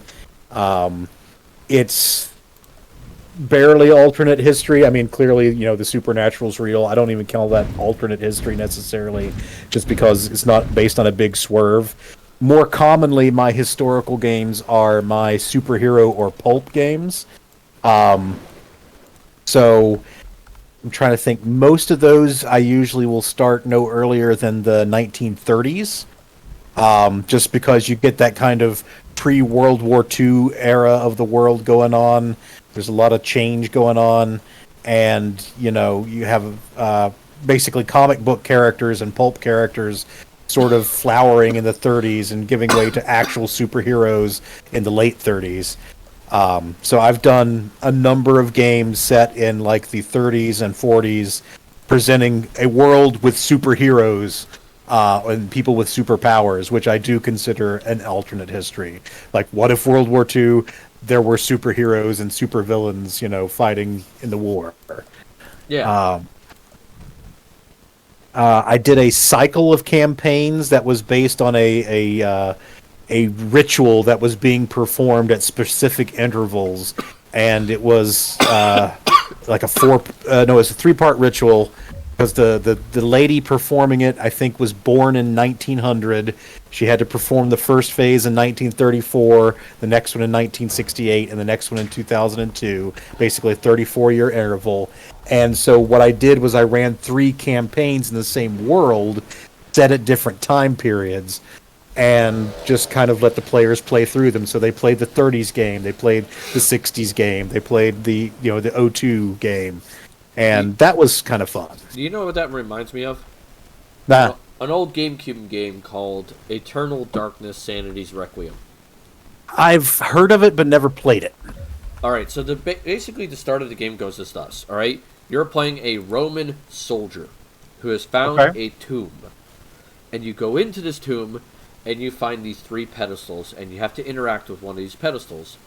In the process of getting to these pedestals, though, you have to walk past a few monsters that are fairly weak, and a book made of human flesh and bone. Ah, classic. Oh yeah, classic. Whichever pedestal you pick, because there's a green one, which is representing the goddess of madness. There is a red one, which is the god of rage. And then there's the blue one, which is the god of corruption. Okay. All right? Whichever one you pick with the Roman soldier, that becomes your big bad at the end of the game. And how the game starts, though, like that's like the first cutscene, though, you get. How the game starts is you're a woman who your grandfather has just died. And he's left the mansion to you. And you find this hidden office in the library, and it has this book made of flesh and bone. And it's like, you read through it, and you're reading all the stories through it, and you're playing through those stories. I see. And eventually the game culminates in you playing her to take on the big bad. Gotcha. But there's multiple time periods, like there was the Roman one, there was like an ancient ruins one, like in India. There's a bunch. There's even early American, where you're in the mansion, like when it was first built. Cool. And you have to deal with all of the crazy, crazy shit that goes down in this thing. So it is kind of interesting how they do it. Mm-hmm. But it reminds me of that, because some of these areas you visit multiple times in different time periods. Nice. So like, you go like you do the ancient India one first, and you're a woman playing through it, dealing with like this ritual that's supposed to be sacrificing your brother or something. I forget what. And she goes through and she meets the 4th deity in the game, which is this purple guy that is slowly dying. Okay. And when I say purple guy, I mean it's a mass of eyeballs, mouths, and tentacles. So take it what you will. Right. It's Cthulhu shit. Go. Yeah.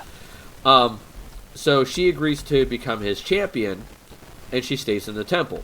Well, eventually you go back in the 1940s, like this Indiana Jones motherfucker, going through this temple, and you run into her.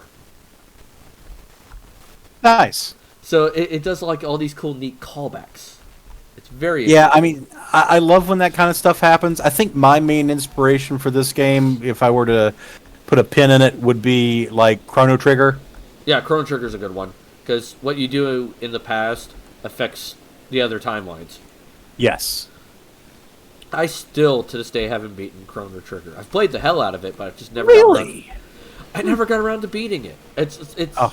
I have it, but it's like, I'm one of those people that's a completionist. Yep.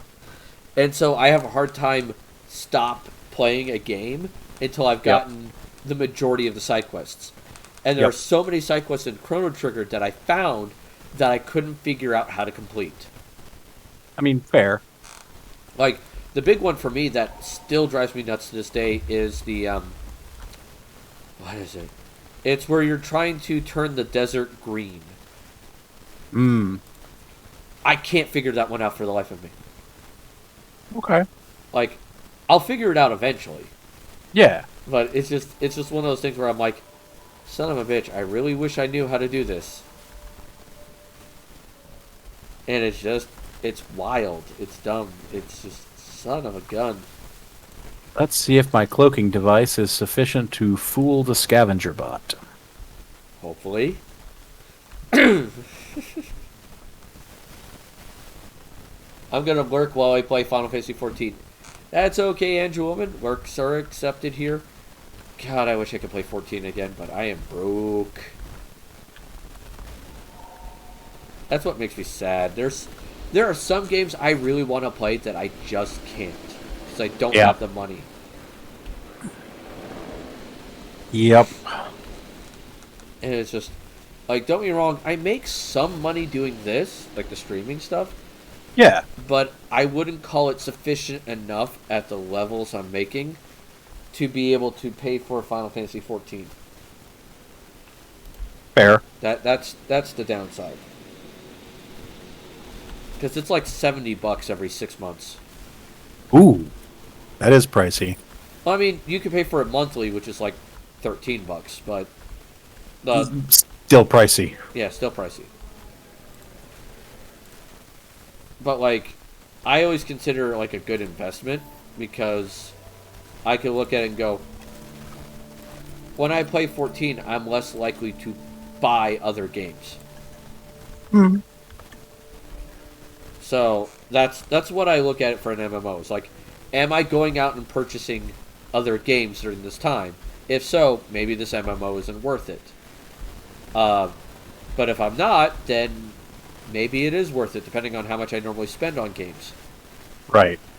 It's a matter of how much money do I save. I did spend a while back $300 on Star Trek Online. But that was for a lifetime membership. Okay. So, that way I never have to, like, pay for it again. I get a bunch of, like, cool extra stuff, and that extra stuff even still happens when I'm not playing the game. Right.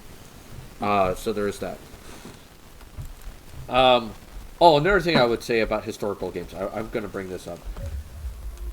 Make sure if you're going to do a historical game, see if you can't find someone who's knowledgeable about that part of history. Because that can help. Like, sure. A lot.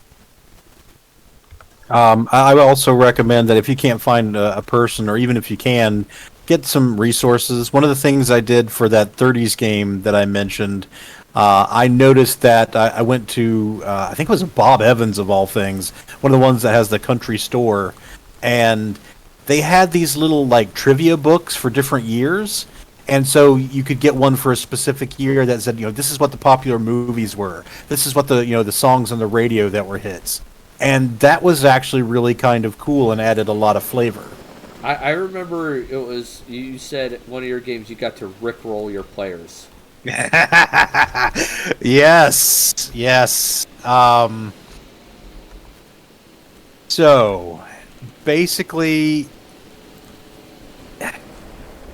I was playing for a Halloween special, because I usually like to run something horror-themed for my Halloween game. I put together a Call of Cthulhu game based on an actual, published scenario, and I tweaked it, called Trick or Treat. And the way the scenario is written is it's basically this, like, pumpkin-headed killer that is reanimated. It is just straight, like, I've seen, like, 3 different horror movie franchises that are based on almost exactly this. Yeah. I think one of them is literally called Trick or Treat. But So I basically did it as if it were a movie, and I described, like, here's our opening tracking shot on these characters that we're following in a car. They pass by a sign that says dead end, and I'm describing the scene. This is all pre-credit stuff, and, like, we cut to a couple minutes later, and the car's running back the other way. People are screaming. There's blood spattered on one guy's face. Just really painting the scene for them. But one of the other things I did was I picked out a soundtrack, and since I had set this particularly in 1987, I went to the list of hit music for 1987 and put together a YouTube playlist that I could access. And so at particular moments in the game, I would, hit a different track.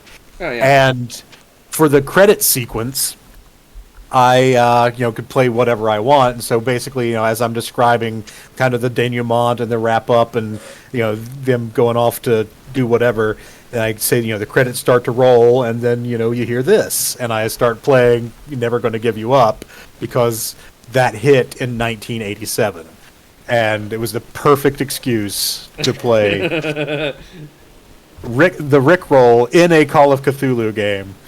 And honestly, I'm thinking about writing a sequel to that for 1988 for my group again this year.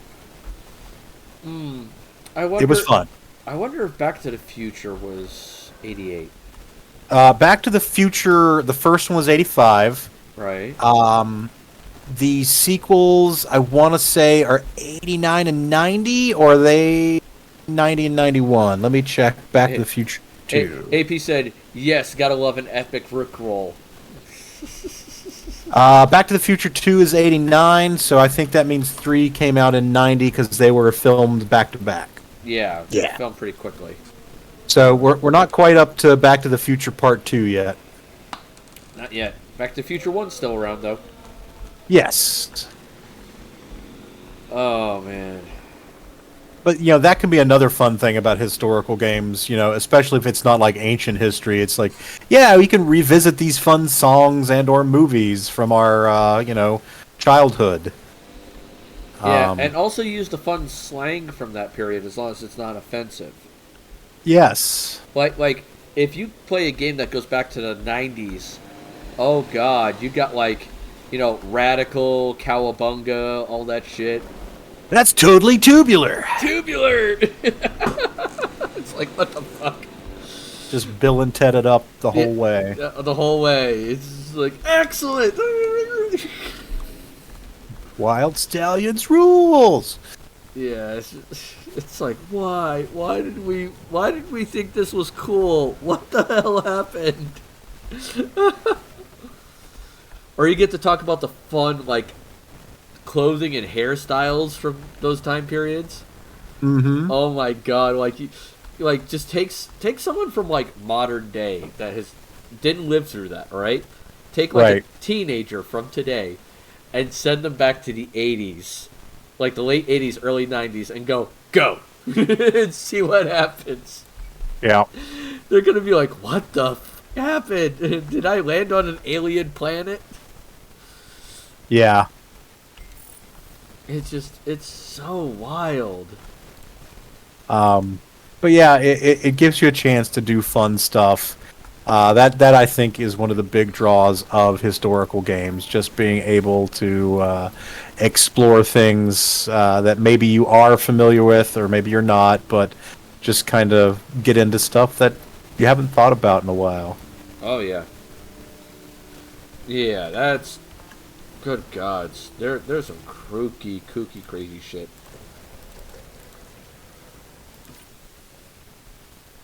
It's just like, why? Why did we do this? What were we thinking? Yeah.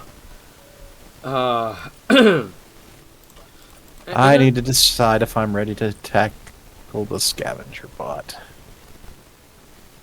You make scavenger bots sad.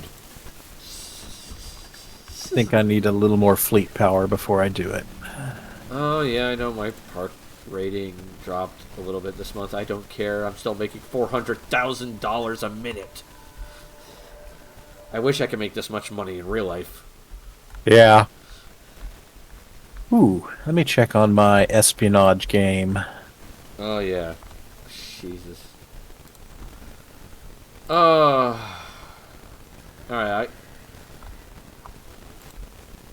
Dangerous storm is incoming. Please shut your shelters. Yep. Shelters closed.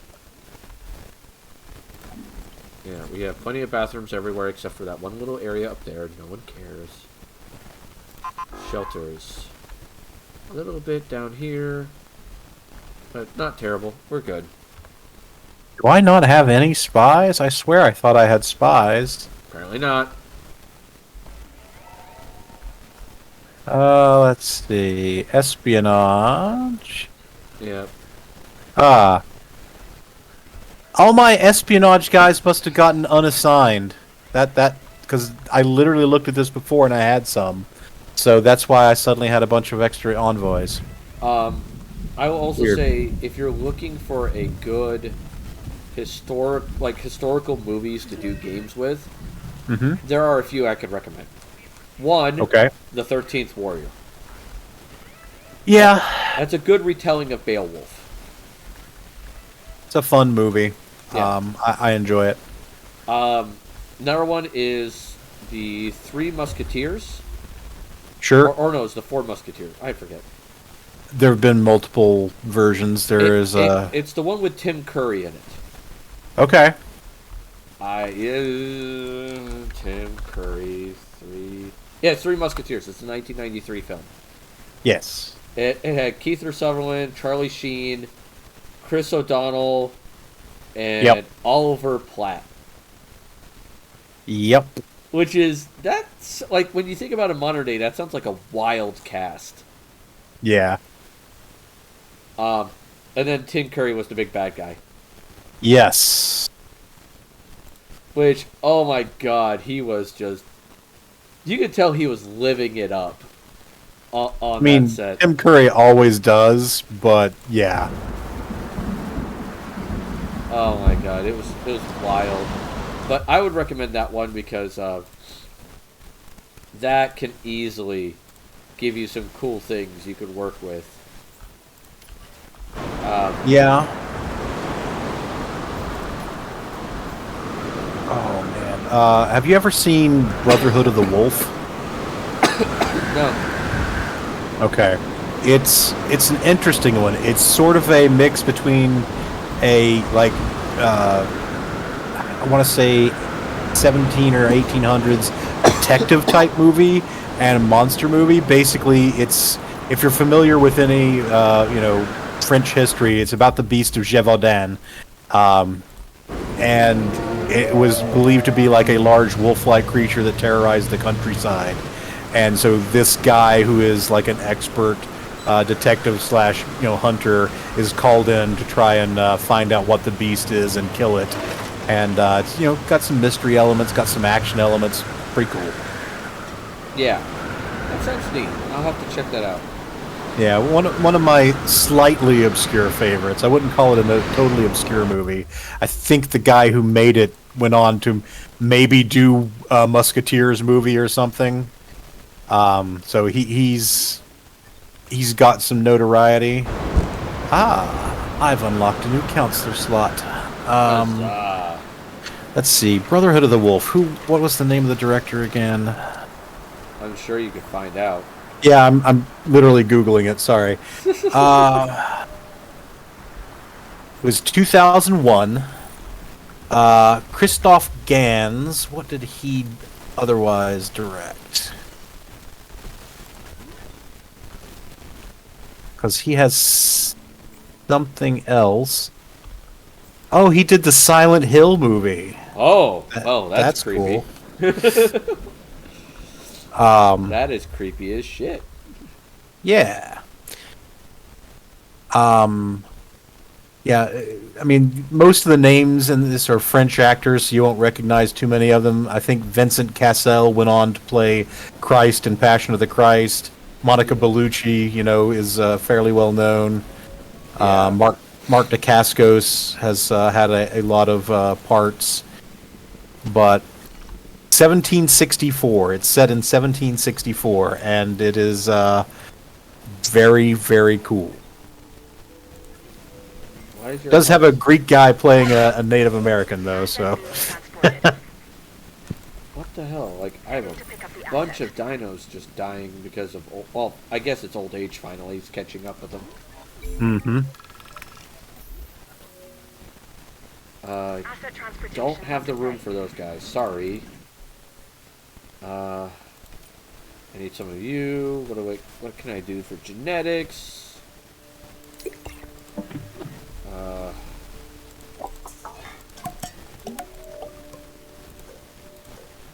Alright. More disease, resistance, long life. I'm gonna definitely give that a long live chance. I like that. Alright. Come in, Smaking. We got 5 eggs coming. Cool. The only other thing I want to discuss on stream real quick before we head off for the night, which is in probably 10 minutes or so. Sure. Is the latest D&D news for what is going on. And that is, Critical Role is no longer going to be playing D&D after the season is done. They formally announced it. Yep. They're going to be playing their own system. Yes. So, I kind of expected this to happen. Because it was very much like, okay, we all know this is coming. Like, I don't know why anybody who would think that it wasn't. Yeah. After the fiasco. Yeah, I mean, after the fiasco is one thing, but two, these guys have been pushing more and more and more into making their own systems, their own games, all that jazz. And so, I kind of expected this to happen eventually. Mm-hmm. Like, even if that wasn't the fiasco, it's good business for them to do this. Yeah. It makes more sense. With that being said, D&D is now trying to, or Wizards of the Coast to be precise, is attempting to find a group of people who could become their next Critical Role. Yeah. And so far, all the selections they've made thus far have not gone spectacularly well. Oh, I haven't heard about this. Well, they've been pulling from groups that have been doing things for a while. One of them being Acquisitions Incorporated. Oh, that's not going to work because the Penny Arcade guys were down on them very vocally about all the shit they did. Yeah. So Wizards of the Coast is apparently trying to reach out to them, see if they want to do it, and I was like, that's not going to happen. Another one is a PR nightmare. Oh, dear. Well, it's someone we've already talked about before, and is really heinous in the TTRPG community. Okay. Satine Phoenix and her husband. They can't seriously consider that an option. That is one of the options that was floated in a board meeting. Oh, man. Whoever brought up that dumb fuck idea should have been tossed out the window. Yeah, I was like, as soon as I heard that, I was like, are you trying to kill your business? Is this going to be your thing today? How can we make our PR problems worse? I know! Let's hire the people that, possibly have pissed off the most people in the TTRPG community other than us. Yeah, who's worse at public relations than us? I know! They'll make us look good by comparison, but sir, won't we be, paying them? People don't care about that kind of egghead mumbo-jumbo. There was another name mentioned. I forget what the name is off the top of my head. But he was a TikTok person. And the reason why he's a bad choice is, at recent, he has been accused of SA. Oh, God. By another female TikToker. And a lot of people believe her over him. I mean, yeah. So it's like, oh boy.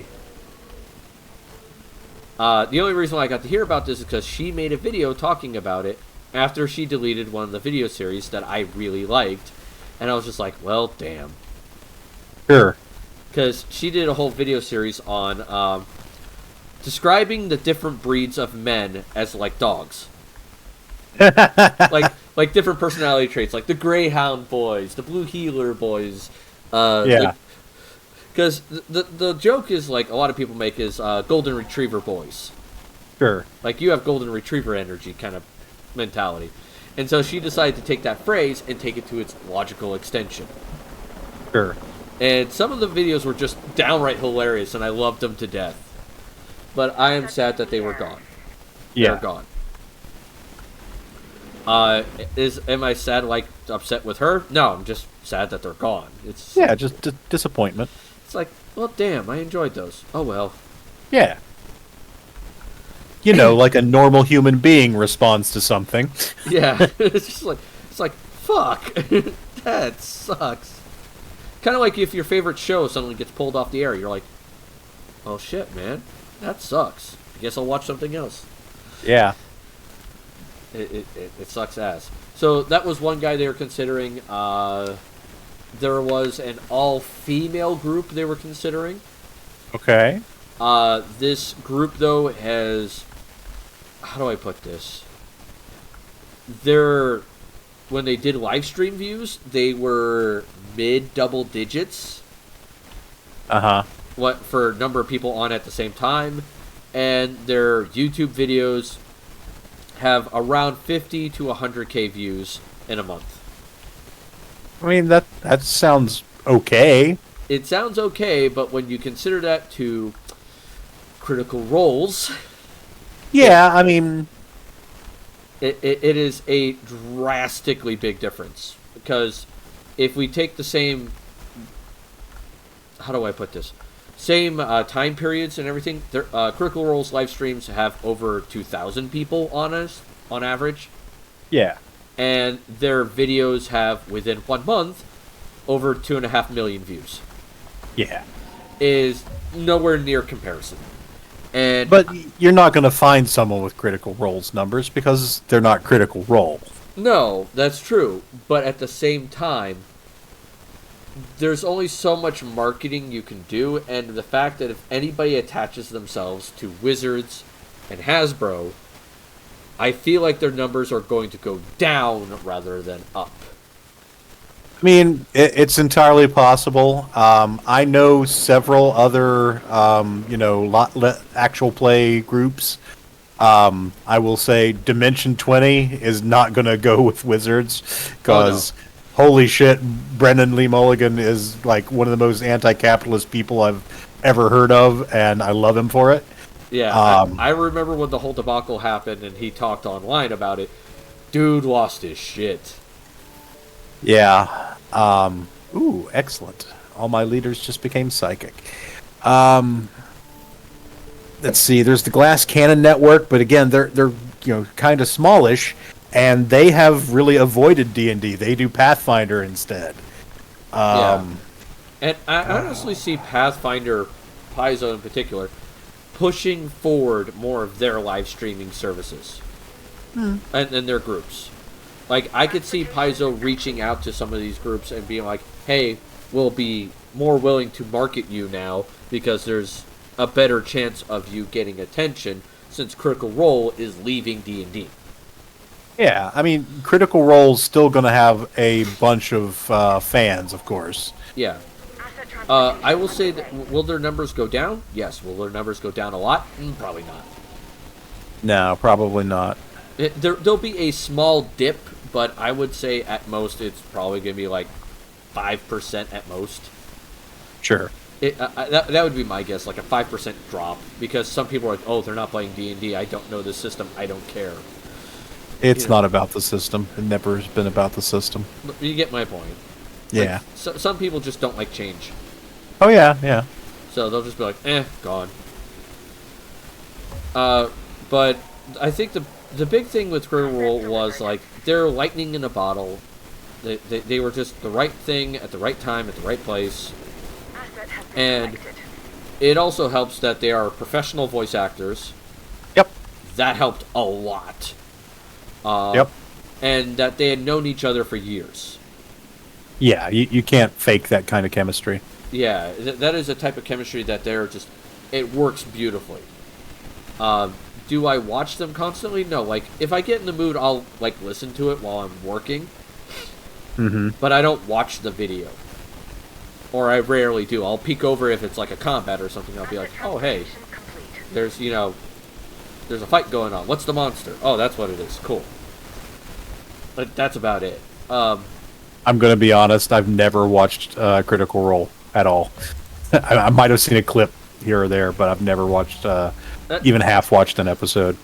I would say most of the time that's what I get most of my information from is the clips. Yeah. Same thing with like Dimension 20. I'll watch their clips and I'll find it hilarious. Yeah.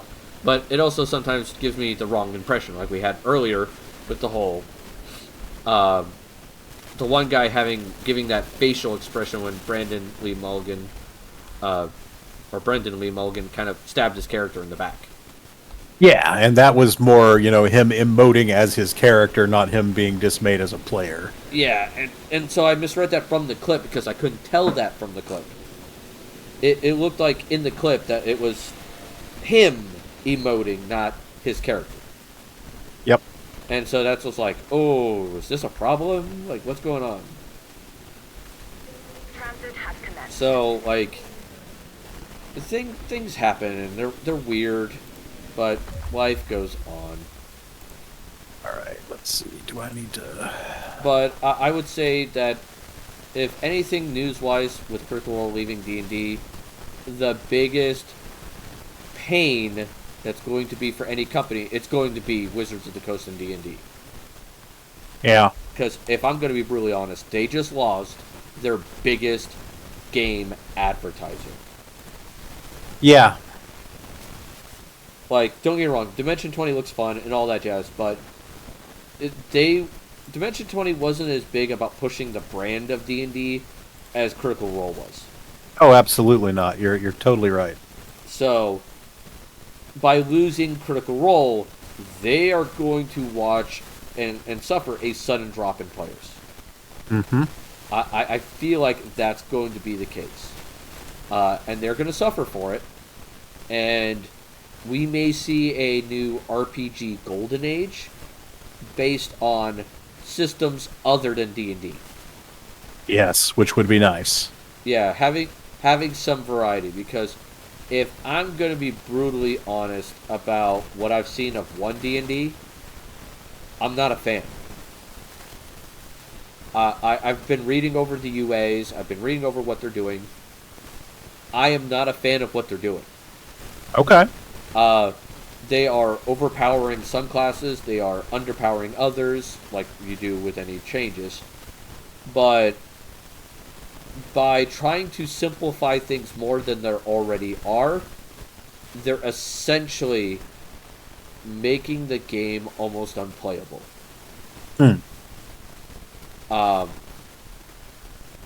Like, I've already made my opinion on their racial changes made known.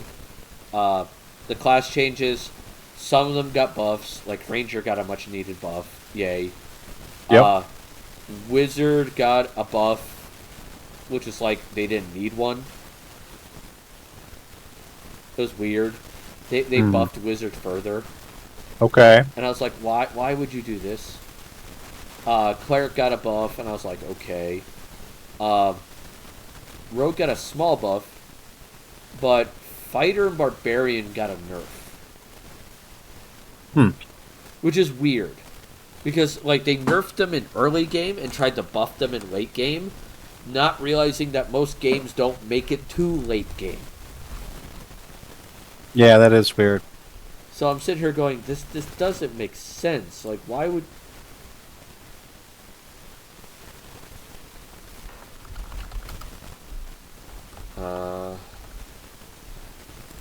Oh, excuse me. So, like, I don't like some of the things they're doing. So there's Right. that. I think my biggest complaint with 5e, though, they still haven't corrected, and it annoys the shit out of me. They haven't put a cost value on equipment. And they say that it's the DM's job to do that. Yeah, no. And I'm like, look, man, I got enough on my plate as is, as a DM. I don't need this. I don't need to figure out the economy for you. Mm-hmm. That, like, a base economy should at least be in the game, and then let me decide if I want to change it in some way. Yeah. And then they added like a couple of other currency things to it, like the Electrum and the Astral Diamonds. Mm-hmm. And I'm like sitting there going, copper, silver, gold, platinum work just fine. Especially, Yeah, I mean, it doesn't help to add extra currency shit if there's no meaningful magical item prices. yeah.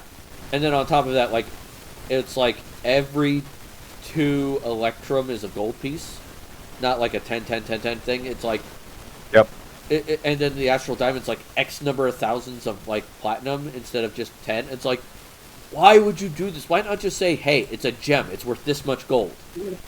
So the Electrum thing is just bringing back a classic D&D coin. The Electrum pieces were a thing. They were half a gold. Yeah. I wasn't a fan of it back then. I'm still not a fan of it now. Yeah. It complicates math that doesn't need to be fucking complicated. And that's fair. It's just like, why? Why would you do this? I swear to the gods, they ever bring back Thaco, I will reach through the ether and just start choking whoever decided to do that. I was not a fan of Thaco back in the day. No, there are some things in gaming history that just need to be left buried. What, like the ET cartridges? Just leave them in the desert, man. Man, that game sucked. Oh my god. Still not the Have worst. you Not- played it? Yes. Okay. Not the worst game I've ever played, but it's definitely in my top 5. The worst game I've ever played, I will never play on stream, because 1, it'll probably get me banned from Twitch. And 2, it is that horrifying of a game, I never want to ever touch it again. Unless I'm setting it on fire. Okay. I think I've mentioned this before. It's the game Plumbers Don't Wear Ties. You did mention it, yes. Yeah, don't play it. Just don't do it. Yeah, I'm good. I don't need to play it. It's Skinamax level of bullshit that just should not have ever existed.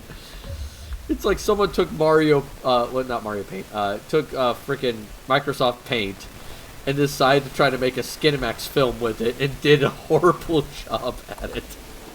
See, you said Mario Paint, and then my brain went to a Skinamax style soundtrack done with the Mario Paint music shit, which I think would be absolutely fucking amazing. Oh my god, that would be funny as hell. I need to know if someone's done this, because there is a Mario Paint you can access online for the music tracks.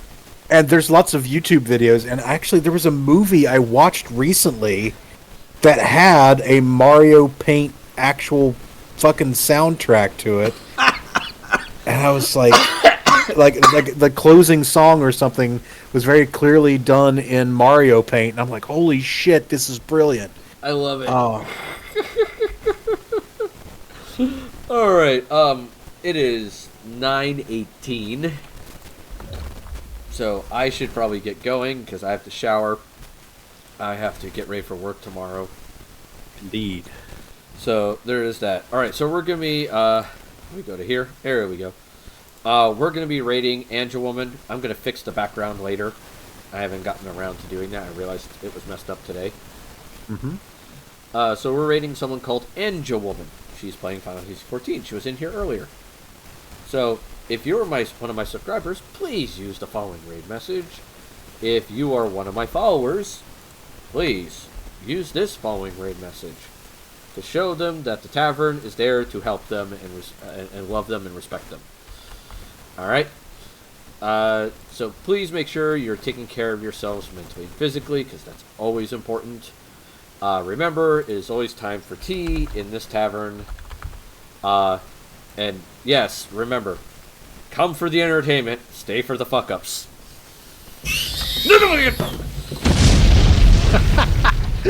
I got it in just under the wire. Just under wire, and then AP immediately fireballed it. God damn it. Ugh. All right, and join me tomorrow. Hopefully, all of you will. For Jedi Fallen Order, where I will repeatedly bash my head against the console, trying to get it to work, while pretending to be a Jedi. Nice. It's a Dark Souls-like Jedi Star Wars game. Yes. So I'm gonna fucking fail at this horribly. Outstanding. All right, and yes, there'll be laughter to be had at my expense. So I hope to see you all tomorrow. So toodles, stick around for the raid. Poodles.